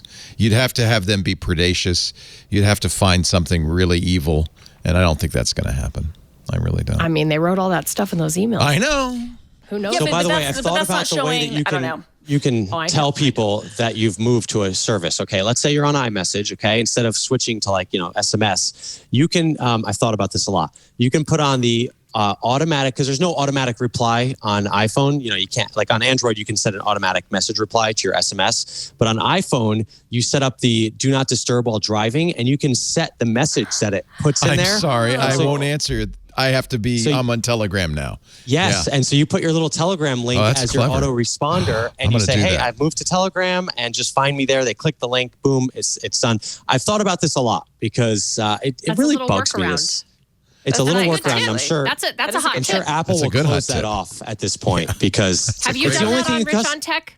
Have you done that on Rich? That's a great tip. You should do that. No, you know why? You'll never do that. You know why? People would get they would get upset. Why are you trying to get us off of iPhone? Yeah. What's wrong with It's the same reason why I don't really show people how to do ad blockers on their systems. Yeah. Fair. That's fair. There's certain things where as a person who is doing very mainstream tech, it's, I don't know, it's just tough to do some of the stuff. If someone asks me, yes, I will respond, but it's not like I'm doing segments on this kind of stuff on TV. That is a great tip. Wordle. That is a great tip. Wordle, yes. Oh, God. Let's take a little break. What's everybody's first Wordle? What word? Which one's the one? Mine was Query. It was fairly recent because mine was Apple, which is also recent. Oh. Mine was 2 days ago. I just started it. Yeah. Wordle's fun. I usually pick audio or arise because then you get a bunch of vowels. Oh, I see what you're saying. What's the first word you try? I thought you meant the first word you solved. You mean the word you start with? Yeah, do you have one that you usually use? Ooh, that's a hot tip. That's a great question. I start with Grant, which is my husband's name, but it's also a good starting word. You should start with something with Wheel of Fortune, RSTLNE, baby. Yes, that's what I tried, and it didn't work. What are the most common? The most common letters: ETAIONSHRDLU. So you should start with those. Something that uses those, right? No, maybe I don't know. So I do audio. That's usually the one I use. Audio. Oh, that's a good one. AUDIO. You get 4 vowels right out of the way. Boom. Oh, that's good. Great. What's your quickest really Wordle guess time? 2. 2 words. 2. That's just luck, though, right? And mine was 2. Yeah. No, I did one. Mine was luck. And I think I guessed arise as the first one, and then I ended up getting like I like arise. 3 out of 5 letters, and then I ended up getting it the second The time. only thing Usually I get it in 3. I don't like about arise is I've read somewhere, I may be wrong, but I've never seen it, that they don't do plural words. So S. There's no plurals. No plurals. So it means S is maybe not as good a letter as one would think. Because you're not going to get plurals. Oh, right. Possibility. Yeah, that's a good point. Very good that's a call. good point. Just thinking. Maybe I'll just stick with audio. Way too much time. Audio. I'm going to start using audio from now on. I'm stealing that. It's a good one. Really Yeah, like I said, 4 vowels right out of the way. Today's. I like it. AUDIO. Let's just. What is this guy getting out of this, by the way? Nothing. I mean, except I know, but except clones who are charging $30 a month. Exactly, except for I know. parasitic. Shouldn't he at That's least run his website through the Google AdSense so that it's just like Well, there was totally another blankets person I it? think who made an app, and now they're donating. Not the guy who was charging much money. No, and he made his app 5 years ago. Like donating. Yeah, he made an app called Wordle. Like literally, it's called Wordle, and he's donating all of the current. Like he just started spiking, and so he reached out to this guy. And was like, hey, like I have this app, and like, what can we do? Can we work on something together? And so they ended up donating all of the proceeds, the profits, to a literacy nonprofit, which is really cool. If I go to the root site, powerlanguage.co.uk, is he?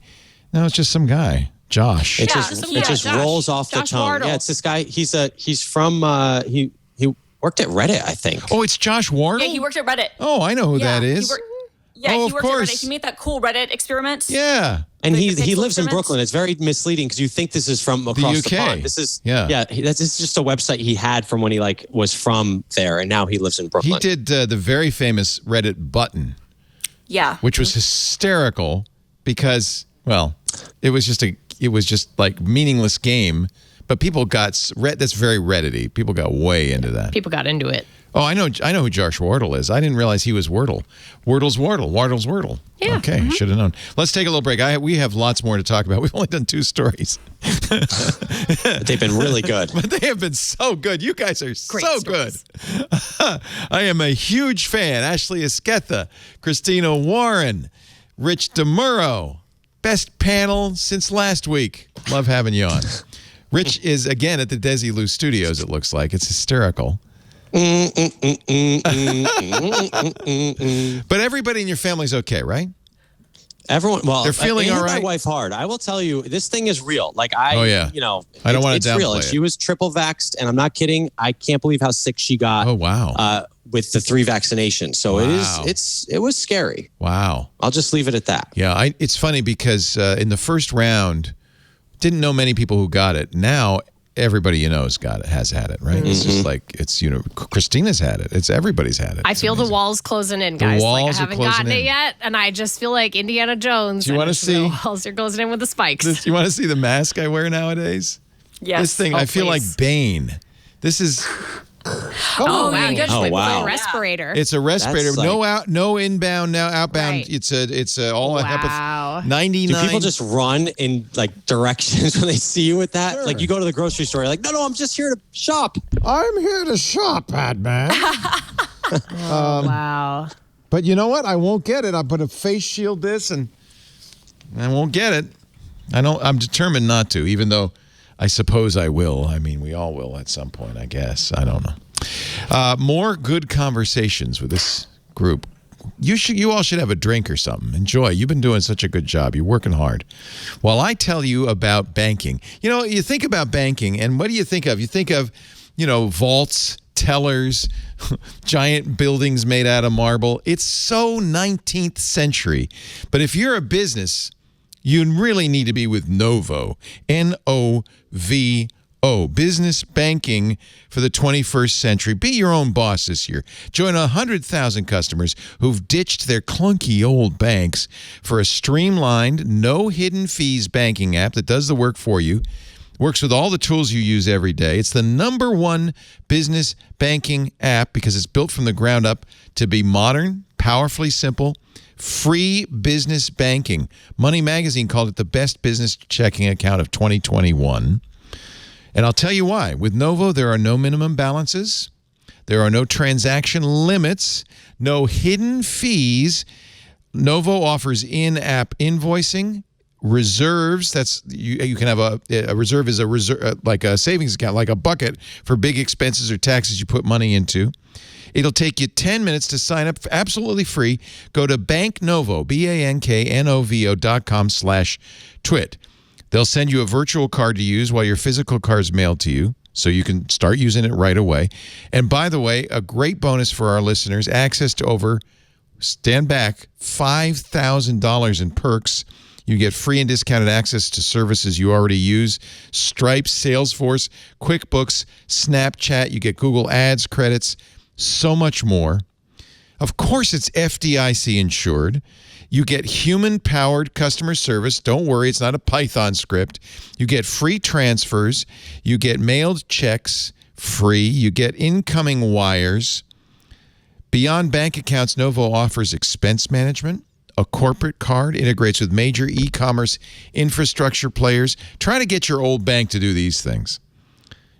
This is just modern banking, the way it ought to be. Business owners say, if you look at the testimonials right there, Novo is light years ahead of my old-fashioned bank. Here's another one. Easy, fast to set up, works with all my accounting tools and payment apps. That's important. We always want to attach them to QuickBooks and things like that. One reviewer said, quote, Novo has honestly been the bank of my dreams since I signed up earlier this year. The bank of my dreams. As a solo entrepreneur, I needed something easy yet robust. They've been extremely responsive with all matters. I could not be happier. This year, get your free business banking account in just 10 minutes. Banknovo.com/twit. banknovo.com/twit. Sign up for free right now. And that's the only way to get access to over $5,000 of the perks and discounts I mentioned. And that's just for signing up. No charge. Banknovo.com/twit. I don't know why anybody would go anywhere else. Let's get modern with the modern times. You talked about your Pixel, how you used to be an Android guy. What the hell happened? The Pixel 6. I mean, great segue. What is wrong with Google? I ask myself every day. I don't know. What the hell is wrong with Google? I truly don't understand. When Apple is absolutely killing it with both the hardware and software, and by the way, Samsung also killing it with the software updates on their phones have been like clockwork and really good. Look at that. Have Google. Look at that. I got a software update to install right now on my Samsung Flip. Look at that. I'm telling you, there's keeping it up to date. Yes, and it probably was available on the first. Yeah, that's just Leo doesn't check. Actually, I was just saying, oh, look, the Google January update's finally here, and you said, no, it came out a couple of days ago, but I'm getting that now, too. So I waited for my review. You know, the Pixel came out, I think, October. I waited to do my review until, I think, December, like mid-December. In my review, I said, I love this phone, but there's a bunch of little things. Love the form factor. Battery life is great. But software is nice, but it had a lot of little bugs. And you can't make phone calls. Well, I didn't have that problem. I didn't either. I don't know. But so many people did. Yeah. But I said, and also the fingerprint reader worked for me just fine. But no, that is a very sore spot on this phone for me. Yeah. I've heard and so many people. There's no face. There's no face unlock. No. But I said in my review, like, look, at the end of the day, Google's going to fix this any day now. Software. And by the way, January 14th, before it was still a whole month and a half before this, software update, I ended up sideloading the software update that they came out with originally. And it was quite easy to do, but obviously the average person can't do it. Well, and then they turned it off because people like you. So... You found a way around it? You found a way around it? No, it just still wasn't buggy. It was still a buggy phone. So many people had problems with the December update, especially with connectivity, that they stopped it. Yeah, they stopped the update. And I did it right before that. Okay. And I never got that. And I honestly, and this is weird, and I'm here channeling all the people I know with Pixel 6s. I've had nothing but great experiences with mine. But it's weird that some people have great experiences. The fingerprint reader works for me. The cameras are great. I've never had connectivity issues or phone issues, but so many people have. And even that speaks to a problem right? Yeah, it shouldn't. This phone should be amazing. It's Google's baby. They're a smart company with a lot of smart people working there, and I just don't think they take their phones serious enough. Also, can we talk about the fact that the Pixel changes every single time? Every year, it's like an entirely different phone built from the ground up. Yeah. Like, how annoying is that? Like with the iPhone, there's like it's evolved over 15 years or whatever, however many years it's been around. It's like pretty much the same exact slab of glass and metal that it started out as, except like if you just put it on I love how mad you are about this. I am. It really annoys me that like Google just can't get anything right except search. They're a one-trick pony at this point. Wait a minute. Nailed search, Wait a minute. and then they said, we're done. YouTube, Gmail, and YouTube. search. YouTube, Gmail, and search. Gmail they nailed. Everything else, it's like attention deficit disorder or, Mike Elgin. I just argue Gmail got there first. Like, I don't know. Yeah, like Outlook is pretty darn good. I don't know if I use it for work. Spark. And like, I use Spark. Outlook is It's great. the greatest email I've ever used in my life. But do you use Spark with Gmail? I use it with my own. With CNET. I have my own with your own server. email server. Yeah. No. CNET's like that's all locked down. I can't. Yeah. I have to use that through Outlook. Yeah. And Outlook is actually pretty good. I use Spark with my own stuff. Spark's an app, but it works with various email. You're self-hosted. So you're saying. Yeah, self-hosted. You don't have like a server in the basement. No. Nobody. But can do that. I don't host it. I don't run.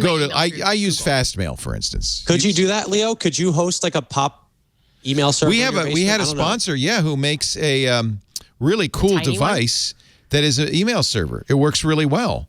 That's neat. Cool. It's a hard thing. Interested in that? It's a hard technology problem because Gmail, for instance, won't accept emails sent from your IP address. They go, well, I don't know.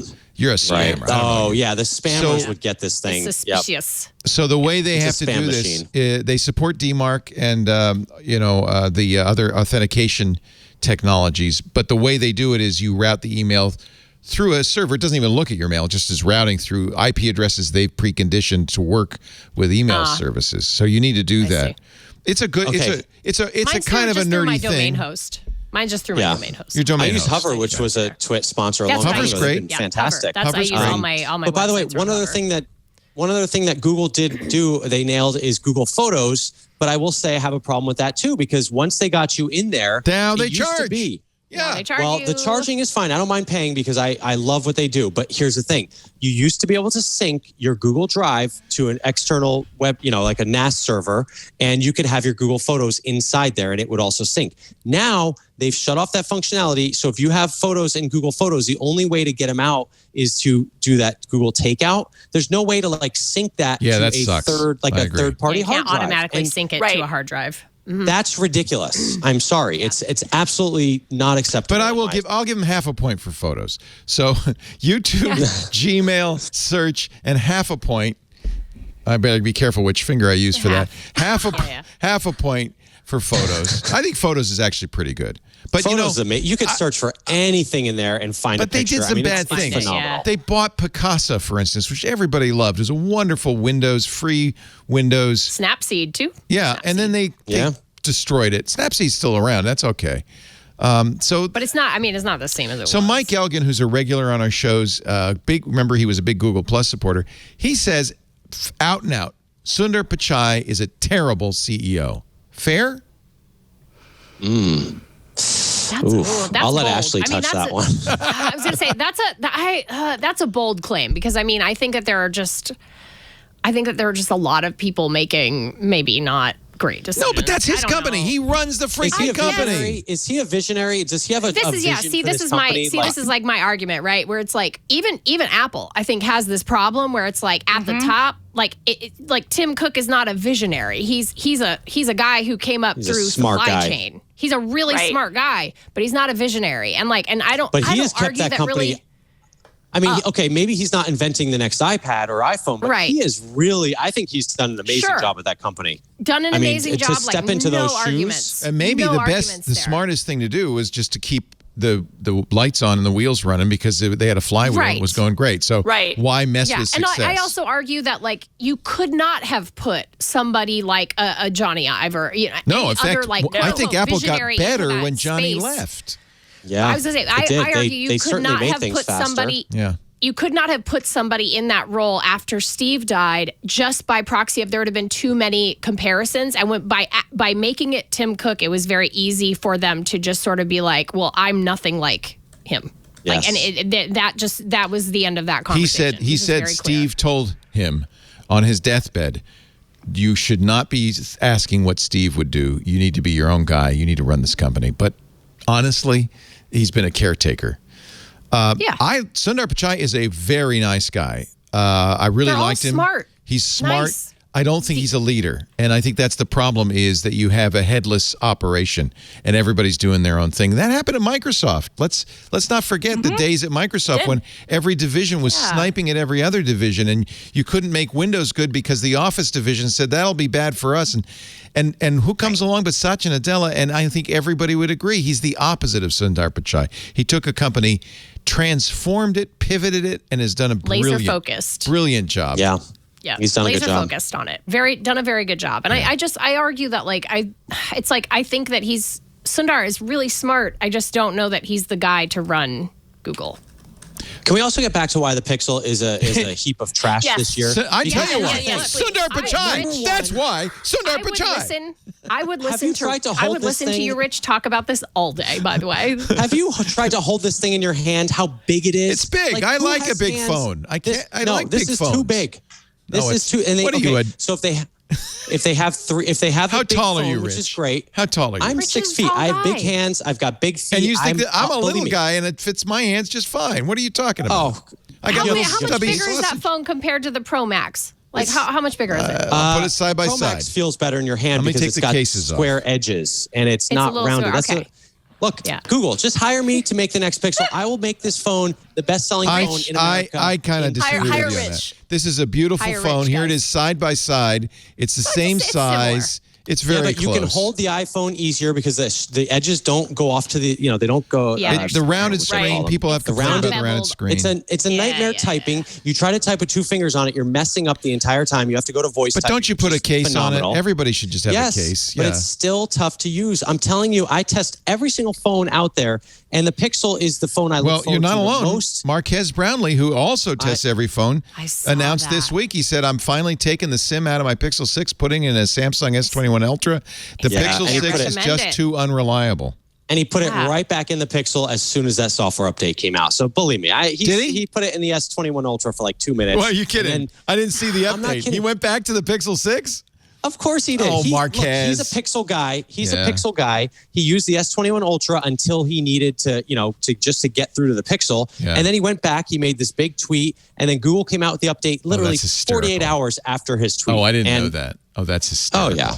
Now, I can't confirm that he put his SIM back in the Pixel, but I'm pretty sure he's back to the Pixel because, look, the Pixel, you can't deny. The photos that come off of the thing are amazing. The software, the way it integrates Google services. Whenever I use it, I sit there and I realize all the little things that I far prefer vanilla Android. Yeah, I far prefer it.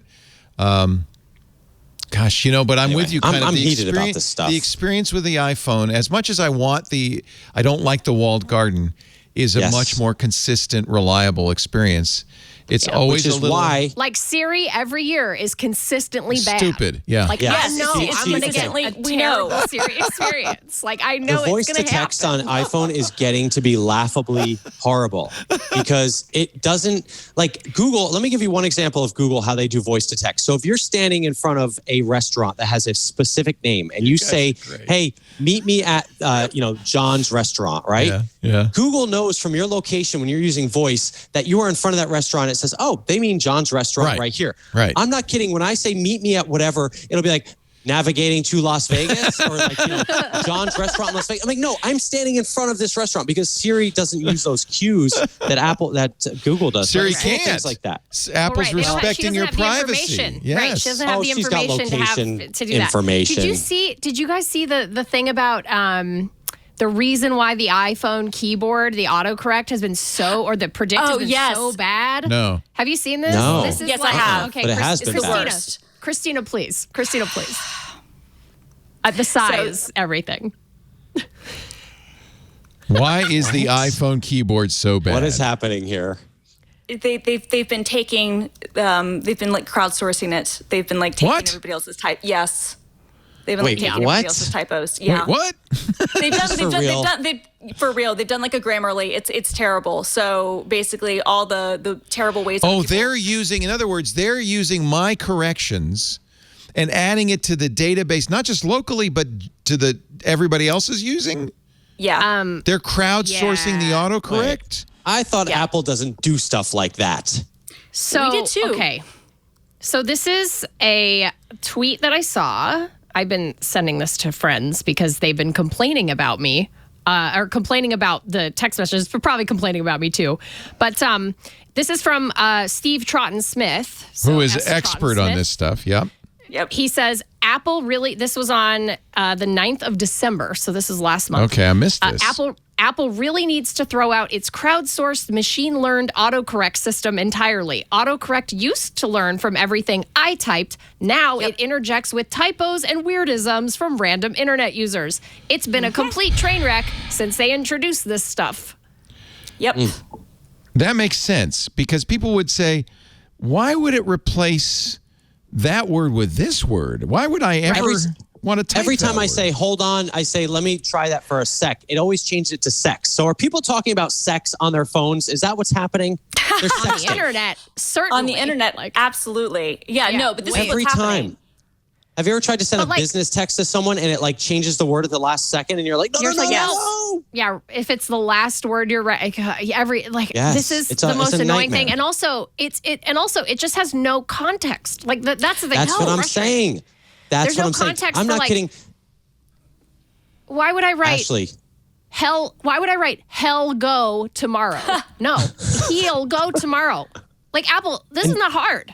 No, don't get me started on proper names. Any proper names, anything that is like a, and it's, just try the Pixel voice to text for literally 3 days and you will not believe, you forget how bad Siri is because that's interesting. Most people aren't using it's one of the things I thought was really cool about Siri is the automatic captioning of anything you're watching or listening to. If you turn that on, and I think it's very, very good.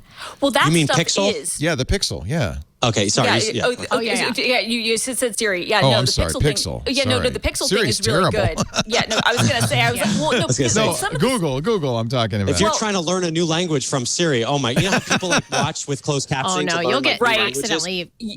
So why is Tim Cook such a crappy CEO? No, I'm sorry. That was the wrong conversation. No, but what's funny though is you mentioned the voice to text stuff. This is what I thought you were talking about, Leo, but it's different. So if you use the actual built-in dictation, dictation on the iPhone, that's fantastic. Yeah, I use that all the time. I very rarely type text messages. Yeah, that one is that's absolutely amazing because it's completely different from Siri. The dictionary. Exactly. So Siri is complete garbage. But the dictation stuff is great. When I was in the accident a few years ago and I couldn't use my right arm and I was having a hard time even typing, I was doing a ton of voice to text stuff and it was amazing. I still do it all the time. I do it in my car. Stuff. Okay, so using Siri is different. When I say send a text and it does that, that's different from actually typing on the keyboard. Oh, that makes a lot of sense then. Okay. Well, I guess I'm using Siri then. When I all right, I take it all back. When I'm using CarPlay in my car, I get a text. I press a thing, and it'll read it to me, and then says, "Do you want to reply?" I think that's Siri, and then I dictate it, but it's always very, very good. So, Ashley, you'll love this. I'm confused. So when I say call, my wife's name is Lindsay. I say call Lindsay, and I would think my iPhone after 10 years of saying call Lindsay would know my wife. After it calls Lindsay Turrentine every single time. Oh my God! It doesn't even offer you the choice. No, it's just like calling Lindsay Turrentine, and I'm like, no. I correct it, and I correct it every time. You would think that Siri would learn.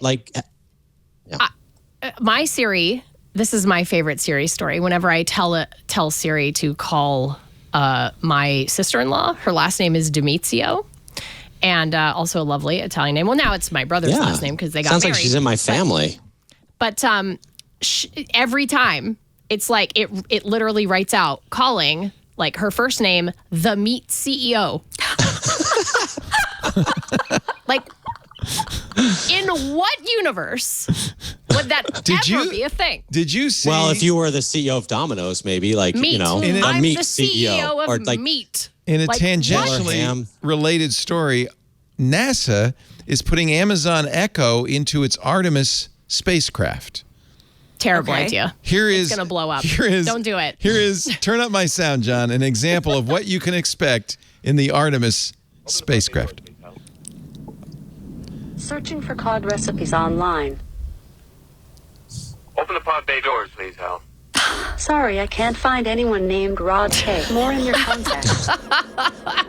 Open the pod bay doors, Hal. Sorry, I'm having trouble processing your request. What's the problem? Problem Child is a 1990 comedy movie starring Michael Oliver. What are you talking about, Hal? This is great. Playing Talking Heads on Spotify. All right, we'll stop there. But you get the idea. And I want to give credit to Peter Pyle, who's a YouTuber. It only has 95 subscribers, but has 250,000 views on that one. That's definitely because it's amazing. Because it's perfect and exactly right. It's exactly right, and that's why we should not. I've unplugged all voice assistant speakers from my house. Yeah, I don't use them. They're infuriating. There's an example, and there are more and more of them all the time, of a technology that was going to transform lives 5 years ago and didn't. Just the only thing I use literally all the technology in the world. And I have all the smart speakers. The only thing I say to my smart speakers every single day is, HG, turn off the lights. And that's it. Every single day. Every day. The only, and it's just because I'm too lazy to go to the thing. But that's how hard is it to flip that switch? Yeah. That's like not something that I needed $1 billion, $1 trillion company to solve. And a spaghetti timer. And timing the spaghetti. Oh, and I did that a couple of days ago. If you set a pasta timer, Google actually will do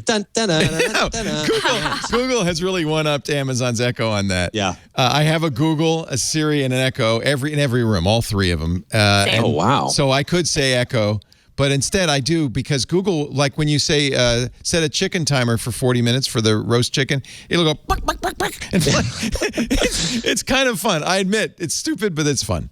And that was Sundar Pichai's. That was his personal request. Yeah, okay, he was like, "Look, I am leading this company so maybe into the best timers YouTube, in the metaverse." Gmail, search, a half point for photos, and chicken timers. Chicken timers. That's the things that Google gets right. And a stereotypical Italian song at the end of an Italian timer. Let's bring you to Olive Garden or what's the other one? This is like Buca de Beppo. All right, we're going to take a little break, funicula, and we'll come back with more of our talented team of pundits. You guys are great.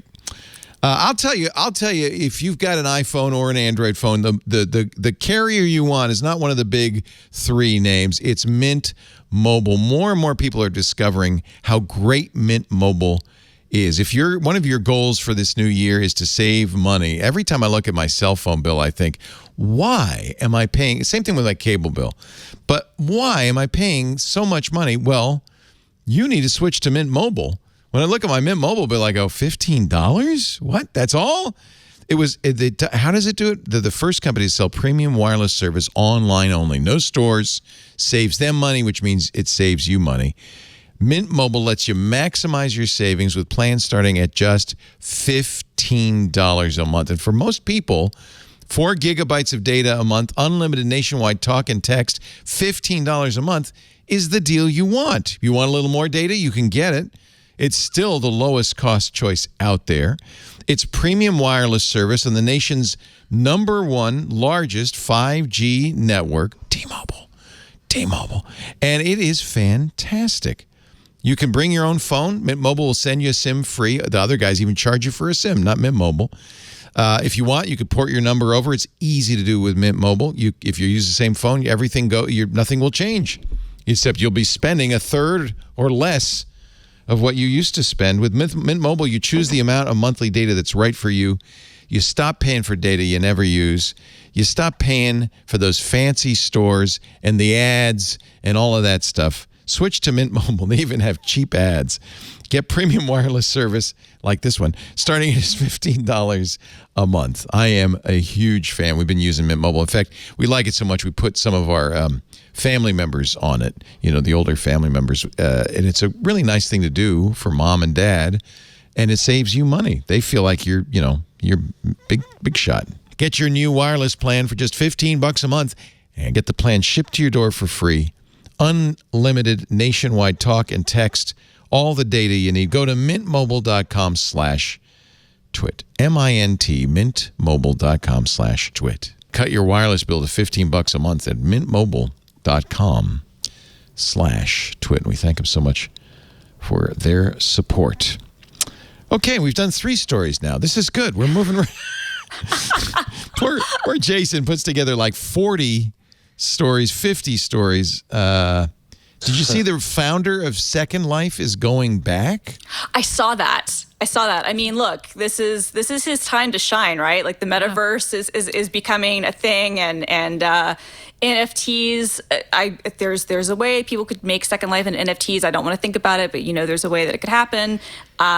This is his time to shine. Was Second Life just too early? I mean, it really was the metaverse. It was before its time. Yeah, totally. For sure. Phil Rosedale, who found it in... We just all need those raining... we all need raining phalluses in our lives in the metaverse. And so... You've got a hell of a memory. Wow. That was one of the early forms of griefing. That is the only thing I remember about Second Life. Was that They called it griefing. Some of us still have those things. Raining phalluses? Don't show me your raining phallus, please. It was like the flying toad. He's reaching down as if he's going to pull one out. Yeah. Oh, my God. What do you think you mean this? He says. Oh, my gosh. I was reaching for water. I know. Please. Let's all have a drink after that. I'm getting a little hot and bothered.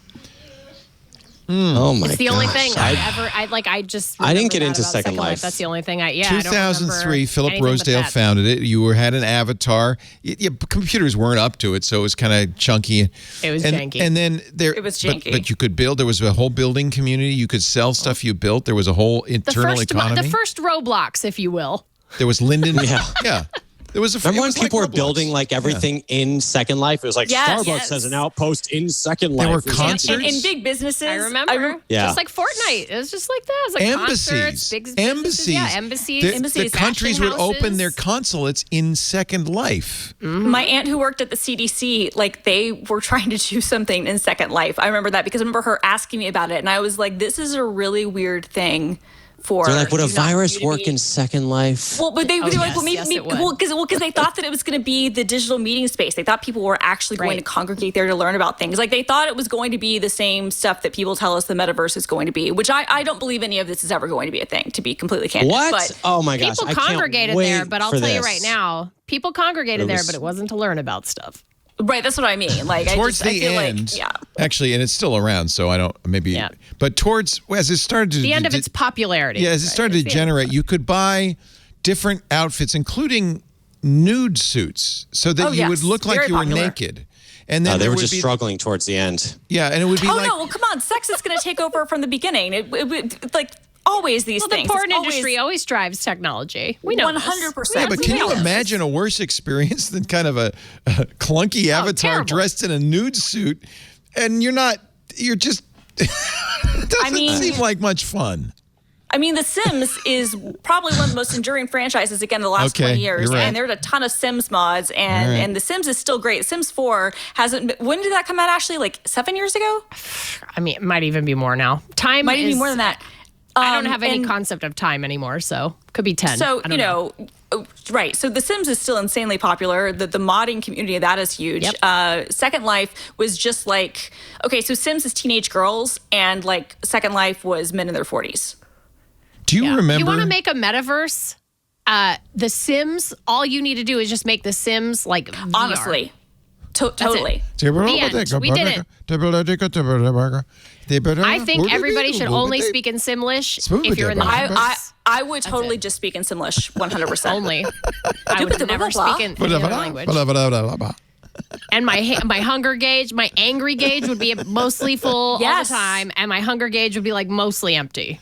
So it's interesting because Rich wants to be in the metaverse. He can't wait. He's dying to put on the helmet.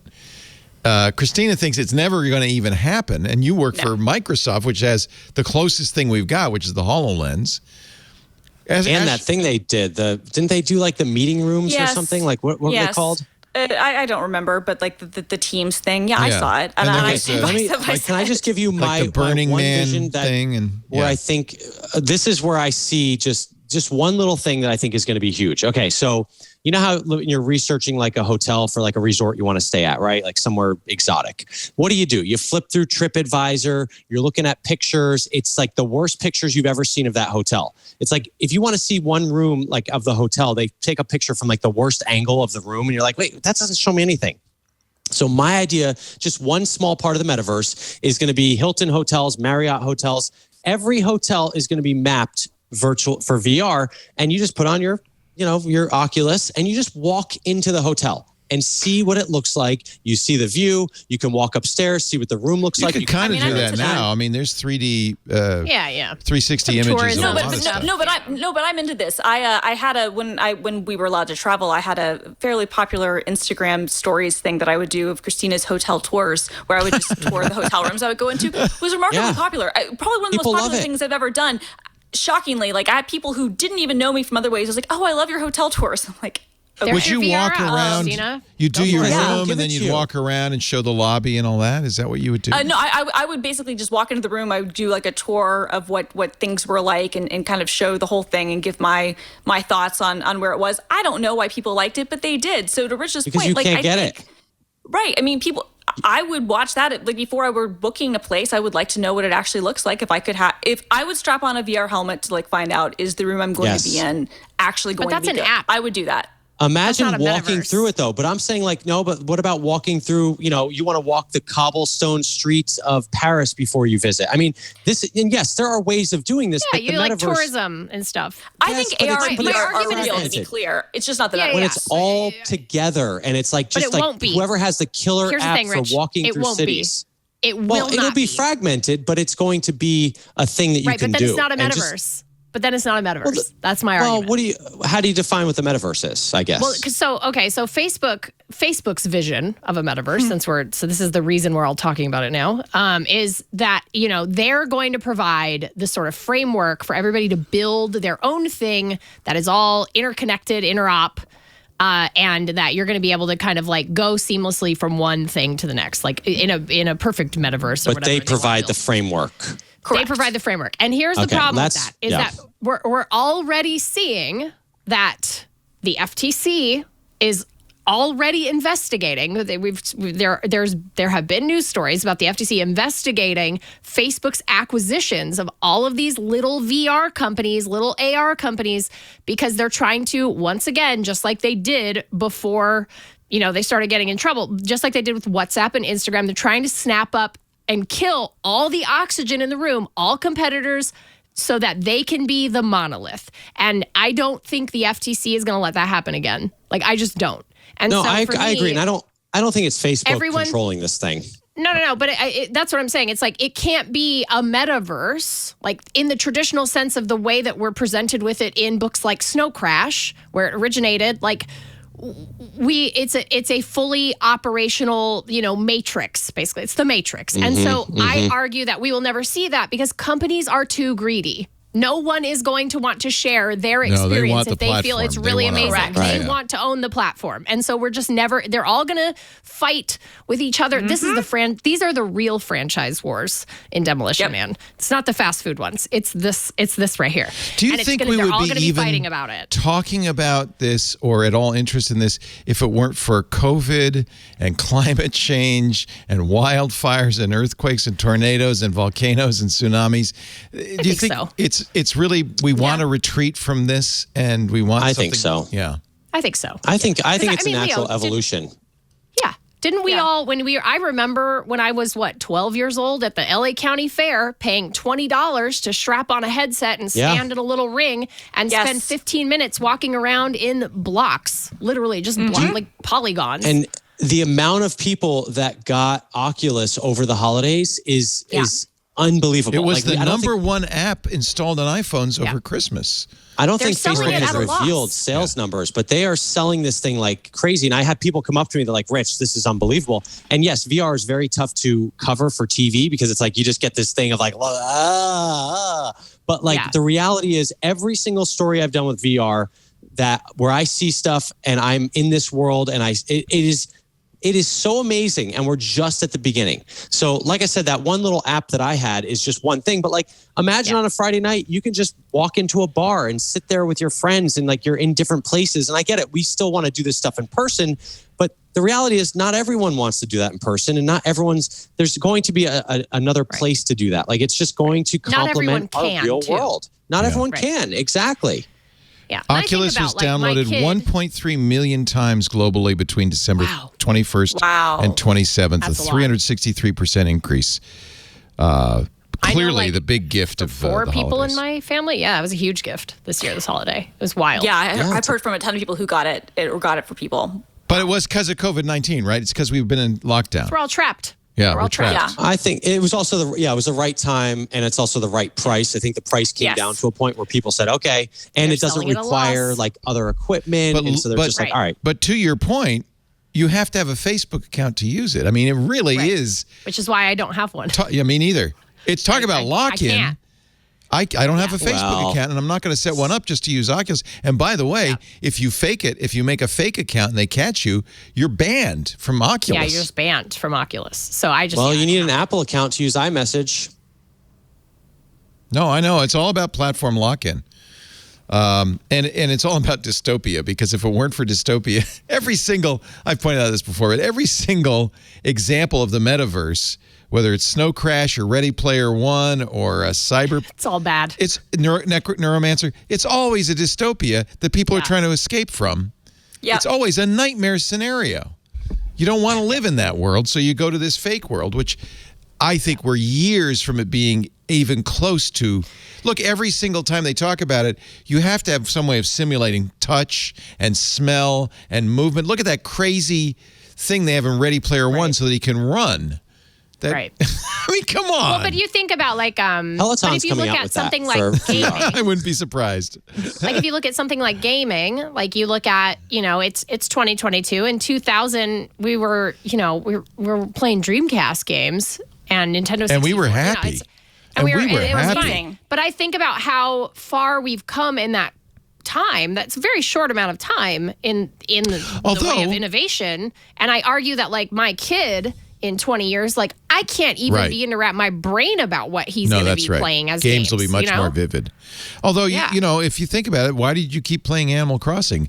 It's not the most vivid experience, not the highest resolution screen. No, it's a warm hug. Because it comes down to the game. Ultimately, it comes down to the game. But just when you can, I think that the best thing mind is a better VR helmet than anything anybody can make.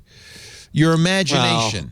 But isn't that what powers VR? It's like your senses are tricked in this system. Exactly. I mean, these I would submit that actually you would be better off if you gave less signals to your mind and you let your mind do it than if you kind of gave it these concrete crappy signals from a VR helmet.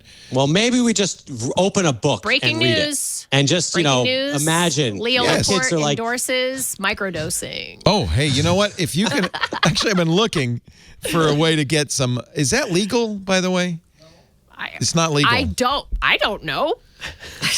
Ashley, you're an expert on all things drugs. Is that legal? I was going to say, my drug LSD, expert Ashley Escada. Yeah, clearly, as the magic mushrooms expert on the panel. Yes, please tell us. What are you mixing behind you in that lab? I don't know. I just feel like it's time for me to microdose. What could possibly you know go what, wrong? Leo? I fully support this. On every level. On every level. I have to. There are a lot of startups working on this. Full confession. It's a thing. Full confession. When I was a young guy breaking into E3, when I was a younger person, I took a lot of psychedelics, enjoyed them quite a lot. But of course, as a normal adult, I immediately cut all that. I don't want to smoke pot. I don't want to lose one brain cell. And yet, for some reason, the idea of microdosing sounds appealing. Like I get up in the morning, have a cup of coffee, and 20 micrograms of LSD. I think it would be good. Huxley was brilliant. I don't know. I mean, look, I can't argue with this. Did he microdose? Did all this Huxley? I know he took acid. Did he microdose microdose, or did he took the full bore thing? They didn't call it that's that. like lab stuff. You don't want that. Yeah, I mean, he experimented with all the different things. We're going down a very bad road here. I have to stop right now. I'm with Ashley. I'm very here for you doing this, and you could get a guide. You could get somebody to watch. Oh, I don't need a guide. I support it 100%. Yeah, Leo. I've been there. Leo's been I know the there. way. I've been there. Experience out of all of us. I've been there. I'll be your guide. That's right. I'll be your guide. You will be the guide in the metaverse for microdosing. Yeah, come follow me. Oh my God. Okay, so see, that would actually It's like your little mushroom tree that you live under, and you'll be like, okay, see, now you made me actually like the metaverse, because now the concept of a bunch of people tripping getting balls high in the microverse. But the microverse. Kind of amazing. I like the microverse. Can we call it the microverse? I'm going to go buy microverse.com right now. All right, let's take a break. You guys is good. I'm having way too much fun. Who needs microdosing when I've got Christina Warren, Rich DeMuro, Ashley Esquetha? Fabulous panel. Really, really lots of fun. Our show today brought to you by Worldwide Technology and Checkpoint. Two names you really need to know if you are a business and you are worried about getting hacked, getting ransomware. WWT offers security solutions and services to protect your business. Attackers constantly updating their strategy. Are you? WWT can help you. They can help your organization prepare and combat those next-gen threats. I'm telling you, you want a company like WWT that has the vision, the services, and the capabilities that you need to deliver security controls and reduce the risk for your organization. Nobody does it better than WWT. Their team provides resources and platforms that make it possible. 3 decades in this business, they have a proven track record to help you succeed. I've assembled a couple of case studies, a healthcare organization. You'd know the name.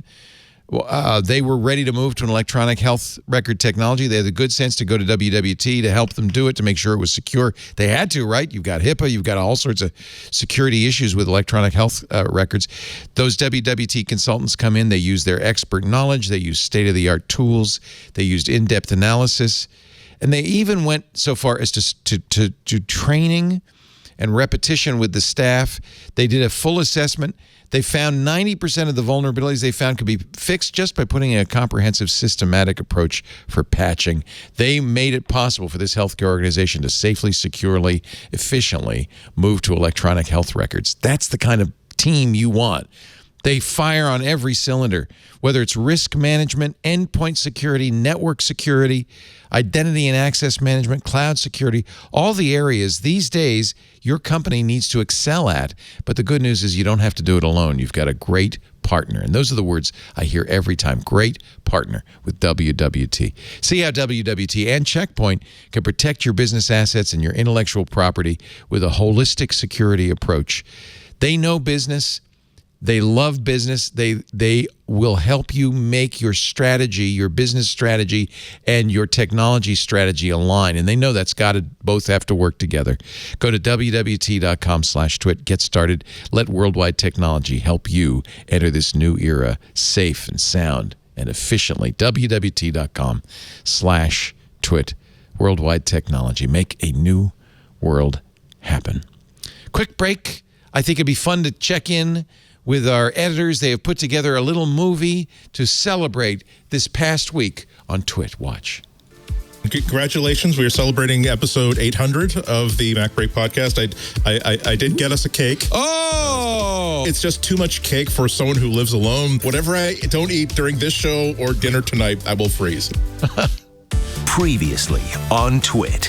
This week in Google. Proud to report, according to Mike Elgin in the computerworld.com, you can safely ignore Web 3. The problem with this whole thing, the idea of rebuilding the web based on NFTs, blockchains, cryptocurrency, et cetera, is that it's fundamentally incompatible with human nature. All about Android. We already know that Samsung has been kind of doing gangbusters in the large screen folded devices with our folds and our flips. Well, at CES 2022, they've got a couple more form factors for us that are pretty interesting. I got to tell you, all of these take foldable to like the next level, and like bravo, Samsung. Mac Break Weekly.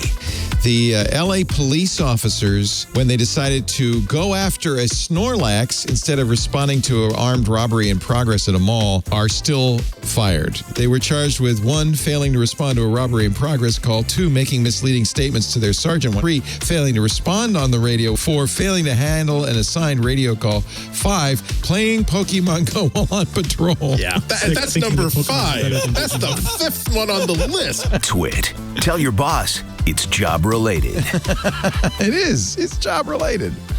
We had a fun week and lots more great stuff to come. Andy did his Ask Me Anything in our Club Twit this week, and that's available on the Twit Plus feed. If you are not a member of Club Twit, I do want to remind everybody it's a great way to support what we do. $7 a month. You get ad-free versions of all the shows. We figure you're giving us money. We don't need to use the ads to monetize, so you get ad-free versions of all of our shows. You also get access to our Club Twit Discord, which is always a great time. That has become more than just a place to chat while the shows are going on. We've got a whole community going in every area of geekitude, and then the Twit Plus feed. Stacy's Book Club is in the Discord, becomes part of the Twit Plus feed. We have an Untitled Linux show, the Giz Fizz, and soon, watch, we figured that this is the best way to launch new shows. We've got a new show we're working on, we're very excited about, which will premiere first in the Club Twit Discord and on the Twit Plus feed. So if you're not a member of the club, here's a great way to kind of get inside Twit. Go to twit.tv/clubtwit, $7 a month, small amount of money. It really helps us, really supports what we do. And I think there's some really good benefits that go along with it. All right. And yes, we do have business accounts. A number of companies now have bought business accounts. That's all that information is on the page. Back to the show. Worldwide PC shipments up big time, 27% over 2019 last year, 15% over 2021. Over 2020. 341 million PCs sold in 2021. What? Wow. What? The big PC makers, number 1, Lenovo. HP, number 2, Dell, and then Apple. Apple had the biggest growth year over year. Apple now has 8.5% market share. I have to think the new M1 processors probably helped with that. And again, obviously, work from home is the driver here, although it's interesting that PC sales were up in 2021 over 2020. Yeah. Yeah.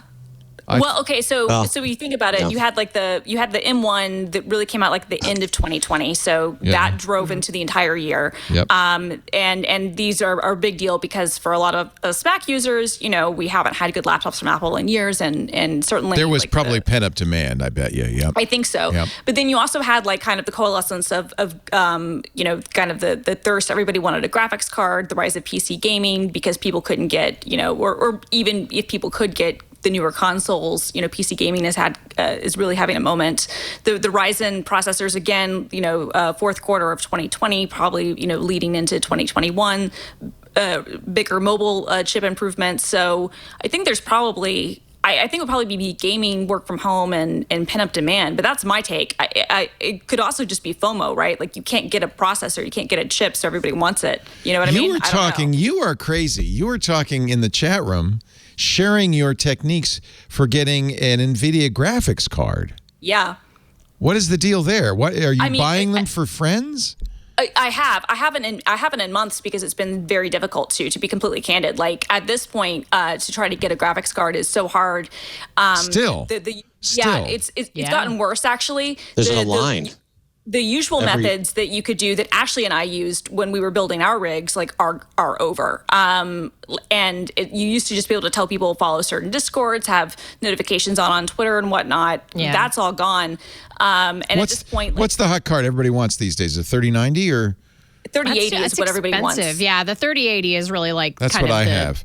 The way I got it was I bought it from Alienware, and I figured, well, they're going to have enough. So I was able to get in a couple of months, get a AMD. Right. I know a lot of people who have bought pre-builts because it was the only way. The only way I could get it. Me too. Mm-hmm. But the problem is, even with pre-builts, is that the companies have learned that people are just buying them for the card, and so they've either raised the price or they've changed the config of the package so it's not as good. So you have to be careful in terms of what pre-built you get, because it used to be you could say, okay, well, if I spend $1,600 on this pre-built, but it has the card I want, fine. Now A, you're not going to be spending $1,600 to get that card, and B, like the rest of what you get might not be worth it. So if somebody wants a 3090, which is their most expensive card, they just came out with 3090 Ti, but if somebody wants their most expensive card, unfortunately at this point, my advice is you're gonna pay the scalper one way or another. Find like the scalper who's charging. Or just enter the Newegg shuffle literally every time and cross your fingers.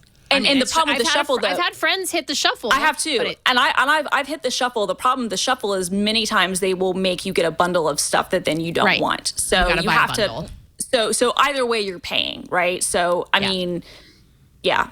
What's the Newegg shuffle? I don't know. I'm sorry. Sorry. Is it related to Oscar Isaac? Does he have anything to do with that? No, it's a raffle. So every day or every couple of days, Newegg has a number of products that they make available for people to get the opportunity to buy at random. So you sign up. You have to beg. You have to tell them these are the products I would like to buy. Then you'll get an email. If you get the email, it's not guaranteed that you'll get it. It just means you have the opportunity to buy, and then you need to click on, the buy button as fast as possible. Sometimes they let you just get the product on its own, but more often than not, they have it bundled with something else. When I got my 3080, which I got a year ago, I got it at the end of January of 2021. I was able to get it basically for MSRP, and then it came with a power supply that wound up being recalled. That was fun. I didn't use the power supply, fortunately, but it was the one that blew up, the gigabyte one that was catching on fire. Yep. I paid about $900 drive out for the card and the power supply, which was huge because I couldn't get a 3080, for that price. Now you'd be lucky to get it for double that price. But that was a year ago, and now, the whole thing is just much more difficult because supply is still constrained, and demand is even greater. Is this harder to get than sneakers now? Is this your new thing? Yeah. PS5s. But it's still harder to get than anything. Xbox Series X or COVID test, one or the other. Yeah, very good. COVID very test good, Rich. Exactly. No, I was gonna say, did you see that all the Wario 64 and all the other console finders when you can buy a COVID test? Now they're all on there, now in stock. Wise Cam was selling COVID tests, but they sold out. Yes. The funny thing is, 6 months ago, when all these companies pitched me, when Wise was like, "Hey, Rich, we're selling, COVID tests. Do you want to do a story?" I'm like, "No." And then iHealth comes to me. They're like, "We're doing COVID tests." I'm like, "No, you can get there." I was making fun of them at the CVS. They have them stacked up, And now get them anywhere. You can't get them anywhere. Yeah. Although I did get 2 shipments over the last couple of days, so. I will say if you order them online, they do ship them out pretty quickly. Yeah, you just have to wait a little bit. Order them preemptively. Don't need one. If you wait until you need one, you've waited too long. Then you're screwed. Well, so I got spoiled. So we have a clinic on campus at work, and they would allow us when you came in, you could get a free. They would give the free Binax. Private labs, whatever, COVID tested people. And so if you went into the clinic, if you could go in multiple times a week, and I knew people who did, I didn't, but I would typically go in once a week and I would get a free, take home test or whatever. Well, they've run out. So they had to send out a mass email to be for this foreseeable future, we will not have free COVID tests available. We were all very sad. Jeez. What a world. They were giving out those Binax tests like candy at CES. I'm not kidding. And so my wife is like, get as many as you can. Yeah, buy a second suitcase, Rich. Pack them in. Real. I'm not kidding. That's why there's a shortage. You know how you go up to those booths at CES, if they have a cool swag that you want, you kind of talk to them for a little bit. They might give you the cool thing. Well, that was the Binax. Are they handing out Abbott, Binax tests at CES? Tests. How did you develop these tests? That's so great. A free one? Sure. Oh, do you want one to try? I'm like, I would love I've never done a test. What is this before? Yeah. Yeah, totally. Do I put it up this? No, you put up your not in your ear. Oh, okay. I might need another one because I messed I'll try it when I get to my hotel room tonight. I just packing it. I run. Just run. Yeah, run. That's a college fund. You could just sell them, flip them, scalp them. Absolutely. Isn't this a weird world we live in? Who would have thought? I mean, as we enter year 2. 2 years ago, could you imagine someone just coming to your door and being like, "Hey, it's me. It's you from the future." Just calling you on your phone. "Hey, it's you. 2 years in the future. I just want to let you know, pandemic's coming. You're going to spend a lot of time at home. Also, people are going to be rationing out COVID tests." What? Could you imagine? I'm Just in a calling year. from the future. Exactly. This is how you'll be doing your shows from now on. Exactly. What a world. What a world. Scary stuff. You think COVID is your ally. You really adopted the virus. I was born. Everyone's going to think it will be 2 weeks and it will pass. Just hunker down. I for 2 was. weeks. You'll be Just fine. lock your doors. Yeah, it's going to be all over any minute. Hey, I want to thank all three of you because I'll tell you, whatever's going on in the real world, you made this last couple of hours a hell of a lot of fun. Thank you so much for being here. I wish we could go on for 2 more, but I can go home now because the football game's almost over. So, thank you, Ashley Esquetha. Look at all those trophies. You are a star. You're wonderful. Tell us anything. What are you working on? Anything you want to plug? I just did a video last month on CNET's YouTube channel about microphones. If you want to upgrade your streaming, That's why you have such a nice microphone now. So the nice people at Shure were kind enough to send me the SM7B as a test model, and I did have to send it back, but I've never actually felt this way sending back a product. Like, I usually am like, oh, good riddance. Like, I just want to go back to the thing I'm used to. I was so sad about the SM7B going back to Shure that I literally, same day that I shipped it back, went out and bought one for myself. So, but I do it's a video where I walk through like AirPods Pro, a $70 microphone, a $150 microphone, a $170 microphone. And I'm like, here's how you can tell the difference in sound between all of them and what they sound like. Yeah, that's me. And I'm in the same sweater. I'm in the exact same sweater. Look at that. We didn't know that. We didn't have to know that. By the way, I recorded it just today. No, yes, right. But it's earlier today. It's a nice video if you're looking to, like, much like the computer boom of last year, if you're realizing that your at-home setup is in need of an audio upgrade, if you need a microphone upgrade, I had a lot of fun testing out microphones at different price points, and I hope it's helpful for you if that's something you're looking for. We use that it's so funny because we use that, what is it, SM7? We used that in SM7B. Radio for years. That's all I ever worked with. It's a workhorse. It's a workhorse. Well, you just It's sold Michael me. I just Jackson, added it right? to my Amazon cart. You need it. I don't know. It's What the hell really are you good. wearing, Rich? What is that? This is my Sportscaster. It's what it looks headset. like. Yeah. It's great. I love it. This is how I do my a podcast. play-by-play. It's so easy. It's no one sees me, and it's just so easy to like have anywhere I am. I love it. Anyway, I'm not to steal from Ashley's thunder. No, Continue. you should get one. I cannot say enough about how much I love this microphone. Those are classics. When I started using them in radio, at first it hurt my voice. I actually got a little hoarse because I was for the first time hearing stuff in my voice that I'd never heard before. And I was kind of adjusting it to try to correct it to make it sound better.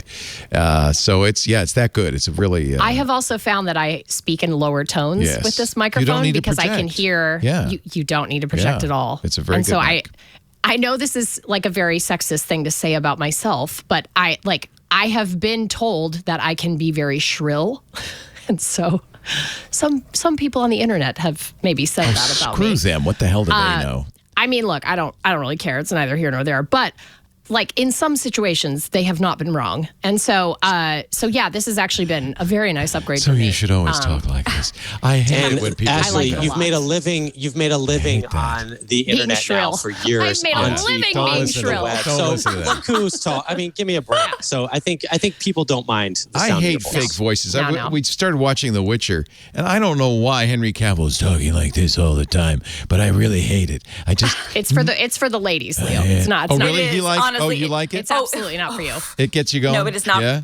Okay. Everything about him. She knows what's up. Everything about him gets He us feels going. no emotions. It you know doesn't what? matter. He's a popsicle.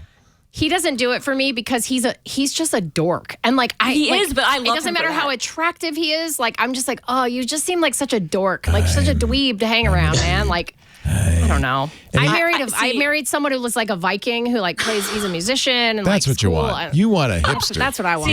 Yeah, you're with some way cool. Look, I don't care how dorky Henry Cavill is. Like, I will absolutely. He's too clean. He's so clean. I like him a little rough. Watch The Witcher with the subtitles on because he grunts a lot and all they write is HM.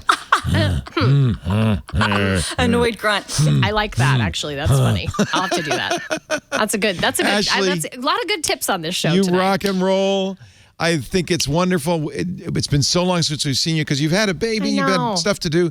Please come back. This is my day normally to like watch him all day. We each give each other a day off on the weekends thank your from Viking the kid. for me then. So yeah, the so kid's we fending switched for this himself weekend. now, so it's great. Yeah, 3 years old. you know You what? can just give him a box of Cheerios. 3 hours. Yeah, it's He fine. hangs out Is with he on his Roblox dogs. yet? He's so fine. easy. Like, Takes care of he's himself. He's out probably out in the backyard playing Hawkmen from Flash Gordon. That's like his thing right now. That's the cutest thing I ever heard. He loves that song. I bet he Volton's does. theme. I bet he does. That's awesome. Thank you, Christina Warren. You are awesome too. When are you going to get to go back on the road? You were doing those Ignite sessions and everything. I wish. I have no idea. No, I don't know. I mean, things have changed so much. I mean, I thought that where we were a few months ago is different than where we are now. So hopefully I will be able to do that more in the future. So. We will see. Yeah. You know, like hopefully, I mean, I kind of hope Omicron burns through and kind of, you know, we can read indefinitely. That's all of our hope. Faster, yes. honestly, yes. and go back to normal. But yeah, no, I have to second Ashley's rec on that mic. I have one. I'm not using it right now because my office is a disaster and I'm trying to set it up. But I did actually buy one because I had a similar experience as her. I used it on a project and I was like, it's so good.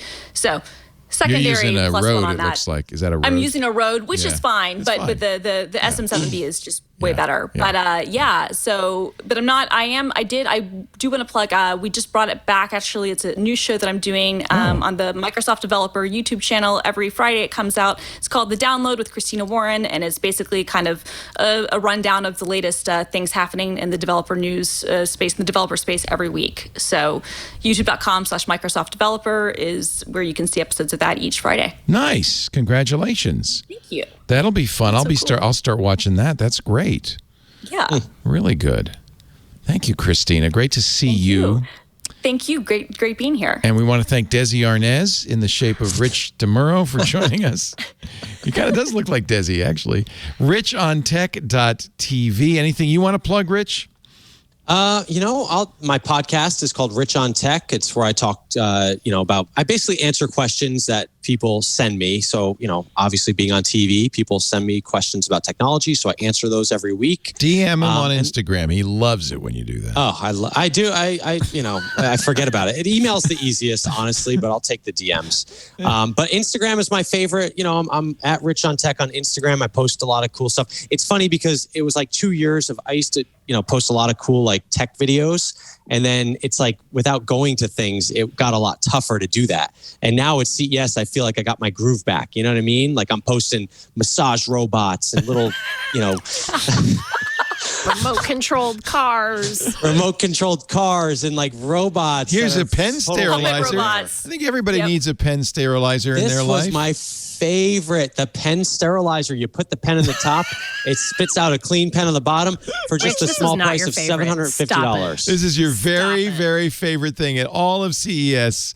A pen sterilizer. That was the best. I actually, the day I sent it back, just like Ashley, the day I had to send back my pen sterilizer, I got one. Oh, so sad. I got my own. So very sometimes sad. That happens. Sometimes that happens. That and a Shure mic. I love that person. Wait, that comment right there is perfect. Has it really come to this? That person is exactly that person. Always a flower. You're right. Literally come to this.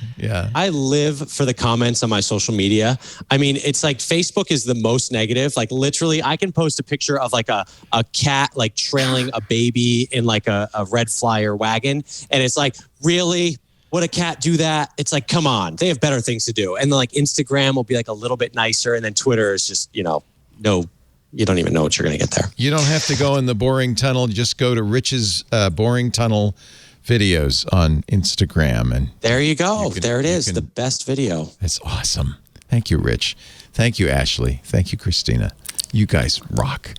We do Twit every Sunday afternoon, 2:30 Pacific, 5:30 Eastern, 22:30 UTC. It's fun to watch live. If you want to do that, go to live.twit.tv. There's live audio and video. People have been complaining about YouTube. YouTube, periodically, for reasons we don't know, refreshes the URL. You can't use the old URL if you can't you can go to the page, get rid of the old URL, refresh the page, get the new one. And we are on YouTube as well as other places. Live.twit.tv, irc.twit.tv if you want to chat along. Of course, if you're a Club Twit member, you can chat along on the Discord as well. After the fact, all of our shows on all of the network are available on the website, twit.tv. In this case, it's, I think, twit.tv/thisweekintech. You'll find a link there to our YouTube channel. You can watch there, of course. I always like to encourage people to subscribe, though. That way we know you'll hear the show every week, the minute it's available. twit.tv. And do me a favor, if you subscribe at a podcast player, leave us a 5-star review. The oldest continuous running tech podcast in the world. Here we are, 858 shows in the can. Thank you, everybody. Come back next week. We'll see you then. Another Twit is in the can. Bye-bye.